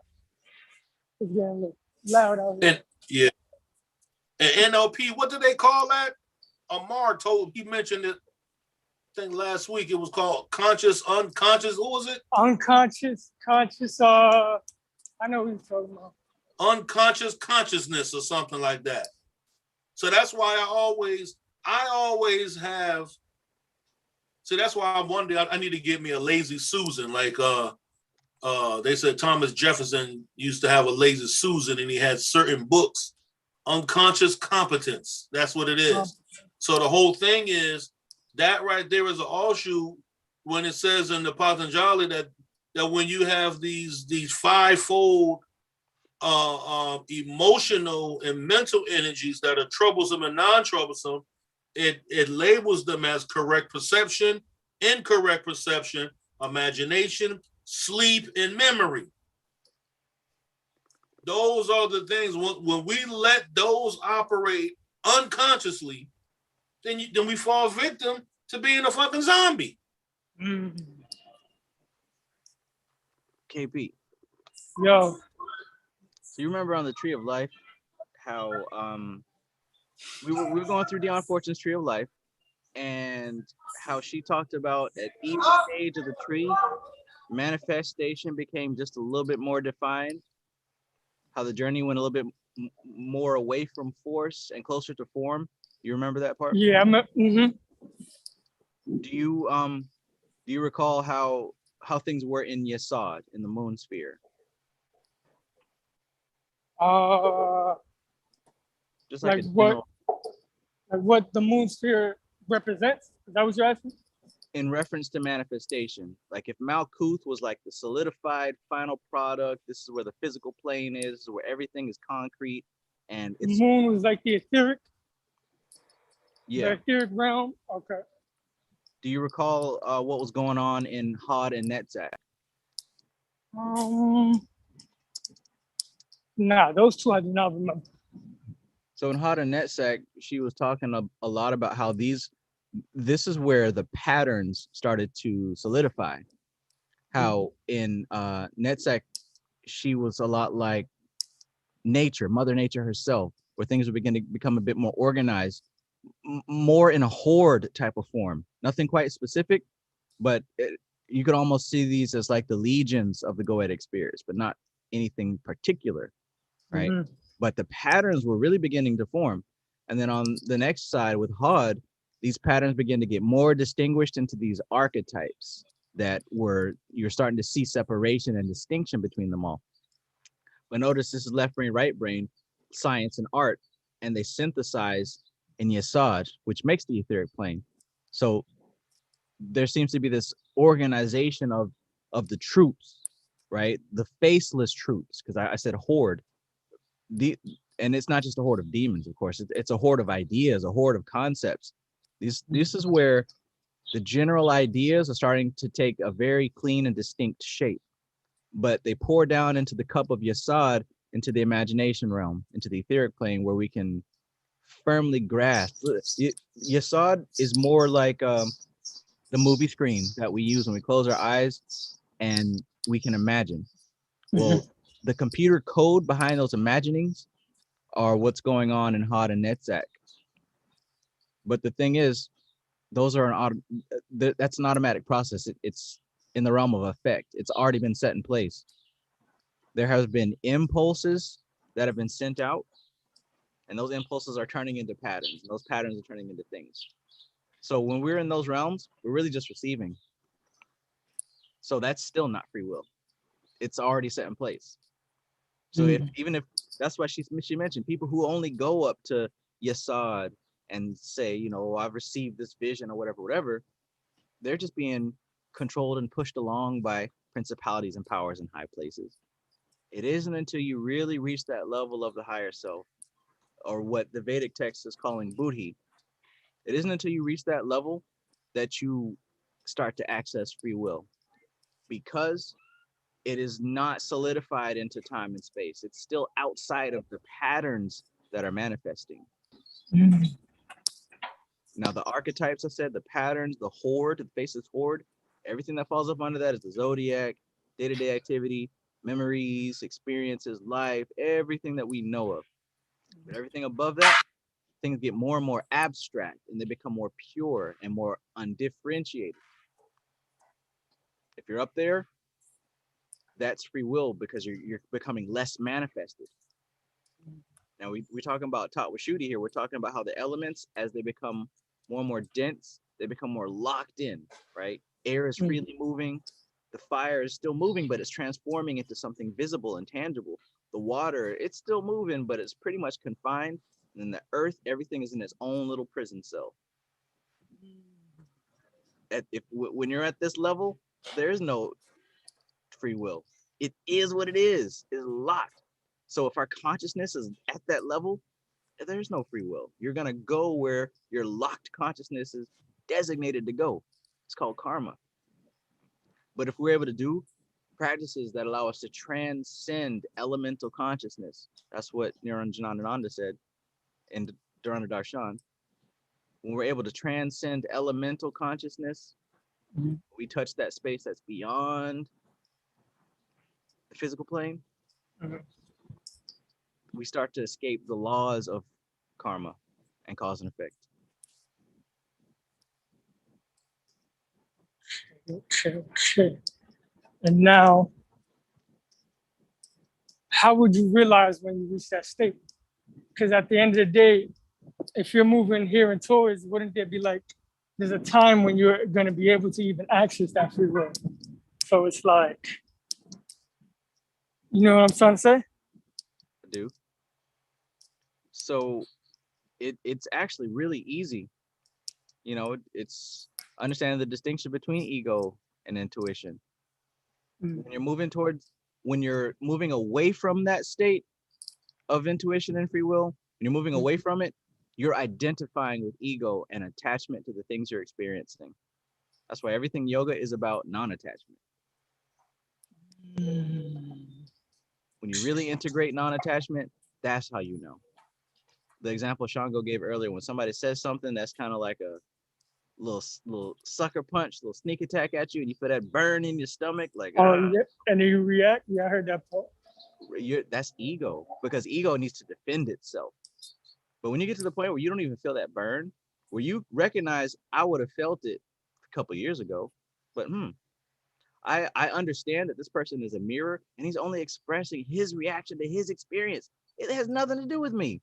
And I have a little bit of compassion for him because I know what he's going through. But so that's when, oh, my bad, go, my bad. I also know it doesn't even matter, because everything is everything. Like, I have no opinion on the matter. I'm not even affected by it. So basically, when you have that balanced mind state, I get what you're saying, because you can't really have free will if you're reacting to everything left and right. Okay, it makes more, okay, gotcha. If you're nervous to do this certain thing, that's the other thing having control over you. So basically, you're never going to be free because you're already scared. Okay, I see what you're saying. It's called conditioned consciousness. But Shiva and, where we're trying to go, that's closer to unconditioned consciousness. And condition means there's some influence over it. Fear is a conditioned response. Doubt is a conditioned response. You know what it says in the TATTWA SHUDDHI on page 53, ahamkara can be considered the source of both limitation and liberation of the jiva or individual soul. Although it stays with one a long time on one's life journey, through sadhana, one is gradually able to refine its negative forces. And then when you go back up, it breaks down the ahamkara as it functions it says the functions of the ahamkara are affected, and we know the ahamkara is your ego, are affected. So that's something else too. And I'm gonna say it as it is. Like us in this group, we have a higher understanding of that word ego.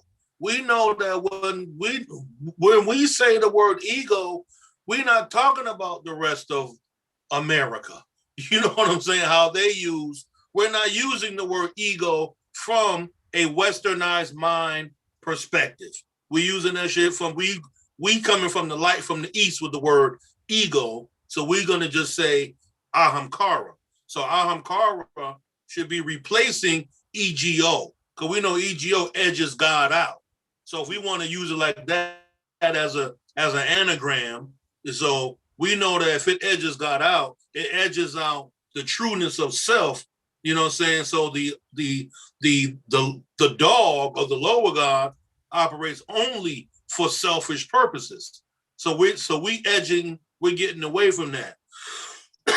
So we said the functions of the ahamkara are affected by the three qualities of sattva, rajas, and tamas.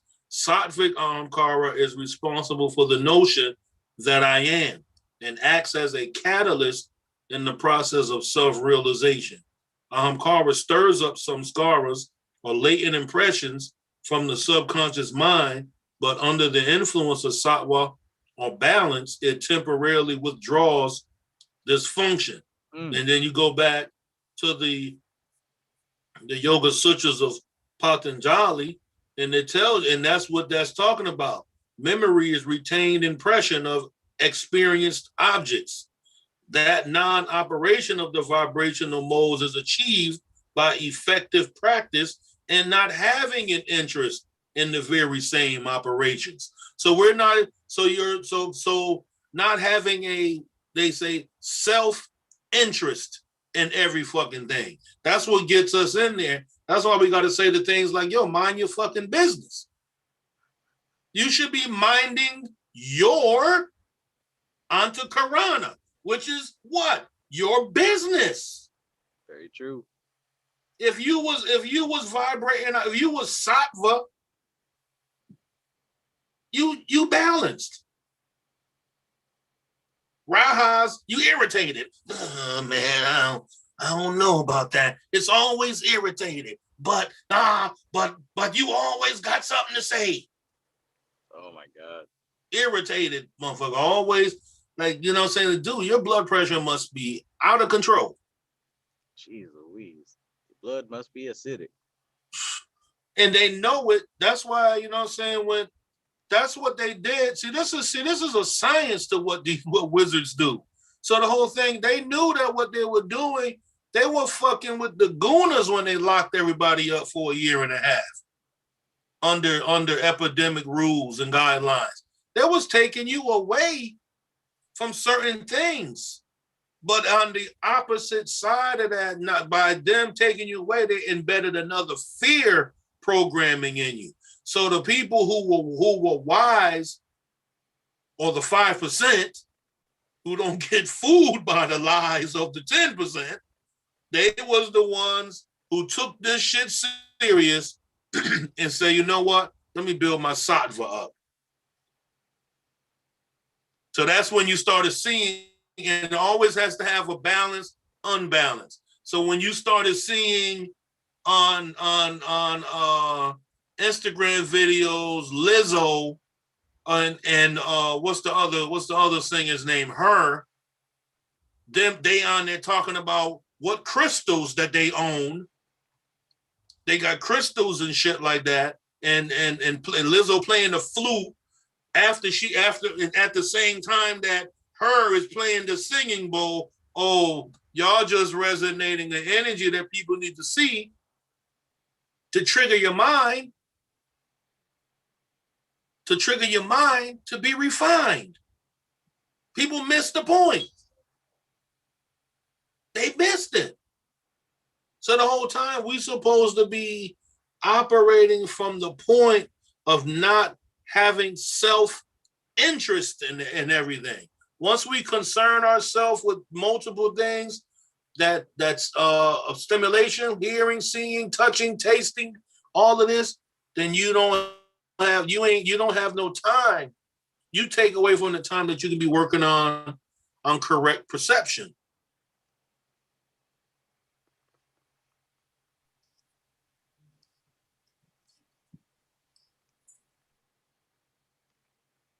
What you mean by correct perception? You have an incorrect perception, then you have a correct perception. Incorrect perception is based off of falsehood, based off of how something a person would rather somebody tell them a good lie as long as it make them feel good. Yeah. And check That's that out. That's the deaf, dumb, and blind. I'm gonna go ahead and say this. That's the motherfucker giving you some fucking national holiday, Juneteenth. What are you really gonna do with that? But throw another picnic? Nigga, you celebrating because these slaves ain't know until 2 years? That's a celebration?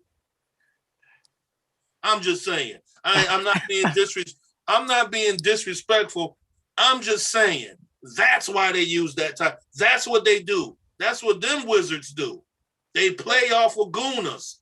They play off of where they think the black mind state is at in the guna collective. And they say, no, we're not going to give you what you ask for. We're going to give you what we want you to have. And because we know that's going to make you feel irritated. Because they know it's going to do what? Cause a reaction. So everything that's done is to cause a reaction because higher wizards, who people don't think that it is, but it is, they playing with this type of shit. They're like, yo, we're going to keep doing it fucking with your samskara. It's an art to it. It's an art. Who celebrates that type of shit? Who wants to keep celebrating fucking misery? Here's the thing that I've learned recently with neurosemantics. When you accept a metaphor, you accept everything with that metaphor. So by celebrating Juneteenth or whatever, just for the example, I don't celebrate any holidays anymore. I don't. I haven't for a few years now. But just for example, this is why you should read up on the history of these things, because you're accepting everything that comes with it, including, like what you said, the fact that these people were quote unquote freed for 2 years, but they didn't figure it out until they were forced. The government was forced to let them go. They didn't want to let these people go, even when the law. We're gonna get this free. We're gonna ride this till the wheels fall off. You're celebrating. The wheels fell off 2 years after emancipation. So they rode them motherfuckers for 2 years. And I'm supposed to feel grateful that you made this a national holiday? Who voted for this shit? Who voted for it? I didn't. I was never asked my opinion. They just be giving people shit based off of, we're not going to give you this, but we're going to give you what we want you to have here. That's the type of shit where you gotta and I'm saying this as an example, not to talk about Juneteenth. I'm saying that I'm using it as an example that there are people who use this type of information that we're studying for perfecting ourselves. They use it for incorrect perception to be passed. That's what their magic is. Their magic is misinformation, or Yakub's method was tricknology. So in a sense, go. It's an art and a science to it. A lot of people talk about, they drop some truth in the movies, but they also drop some lies with it too. They used to say that. It's a science to it, because like I said, when you accept a metaphor, you subconsciously accept all that's packaged up with it. It's like a Trojan horse. You bring that horse in, but you take the virus in with it too. So that's why it's so crucial to study the origin of a thing, because that's the narrative. They're writing the fucking narrative, Trav. It appeals to your outer ego. It appeals to your five senses. Like you said, it makes you feel good, sounds good, but underneath it is a layer of corrupt programming that you're accepting into your mainframe.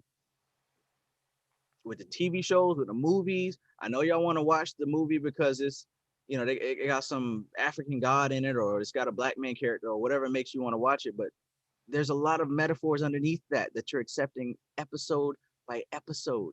And you want to complain because it's a gay scene in it or something crazy or whatever you want to complain about, but you're accepting that too. You're accepting all of it. Just because it got a black man character, that's not. They keep fucking mind sexing you.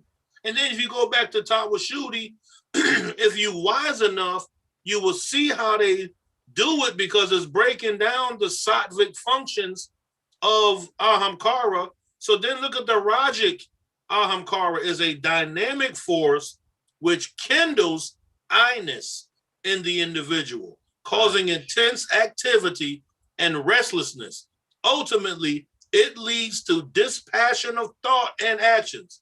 Tamasic ahamkara intensifies the painful and negative samskaras, which are your memories, thus causing doubt, apprehension, fear, and procrastination. You don't think they know how to fuck with that? You don't think they're being counseled? You don't think they have what we may think is their they always have spiritual counsel. People always have a spiritual counselor, no matter if they call it that or not, especially all systems. You can go anywhere in the world and they're always governed by some sort of spiritual system. You know what I'm saying? Do the math to what Hitler and how he had his tool society. They always got an undercurrent of a spiritual system. So America always operated that. And America is an occult fucking country. America, so the whole thing is, it is a cult. America is a cult. So the whole thing, you don't think they got people who know how to rock with this? Who know how to take your Rajic, your Rajasic ahamkara is a dynamic force which kindles I-ness. You don't think somebody know how to manipulate that I-ness and make you I, me, no fucks given memes? Let's put it in perspective. You, little old you and me, we can buy the book by Richard. We can buy the book by Snyder.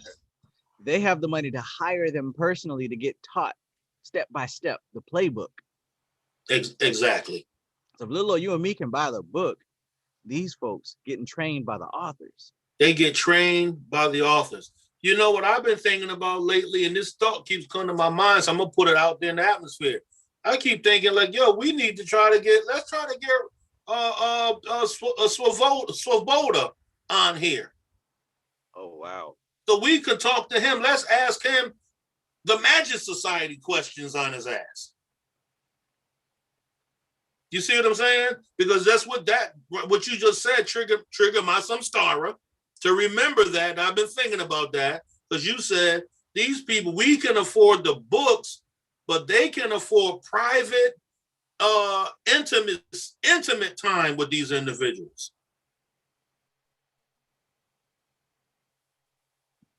That's what Jay-Z's done.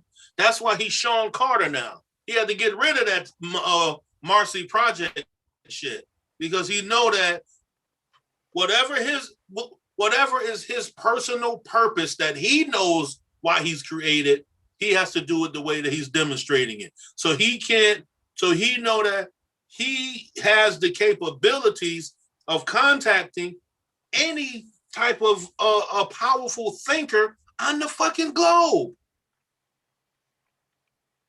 Oprah Winfrey, all of these people. That's why they fall into these little conspiracy things where they eating adrenochrome and all of this kind of stuff. You know what I'm saying? Because it's just saying that these people are so powerful and so obscure that they're capable of purchasing anything they possibly could want. And that is information. So if we was able to have a direct connection with one of the instructors at the Bihar School of Yoga, what you know what that would do to the energy that we reflected from this shit? That's the same thing that these wizards are doing who control the mind state of people through trends. My daughter said a word today. She said that she said that she's in the whatever it is, like whatever is the trend of right now, that's where she's at. She knows that there is an energy that controls the way of beingness in the particular moment in time, and she knows that she falls right into that bracket. It's 5 o'clock.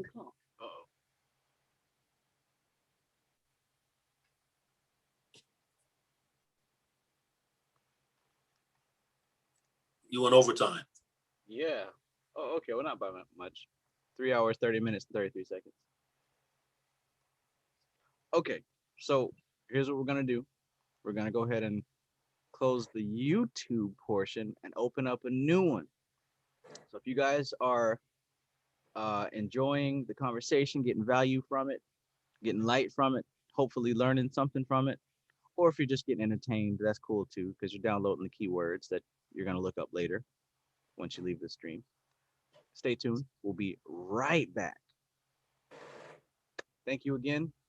Thank you again. Thank you.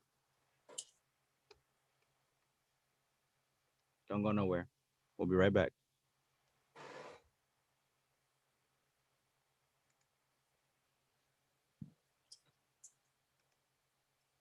I just know, man, this book is profound, man.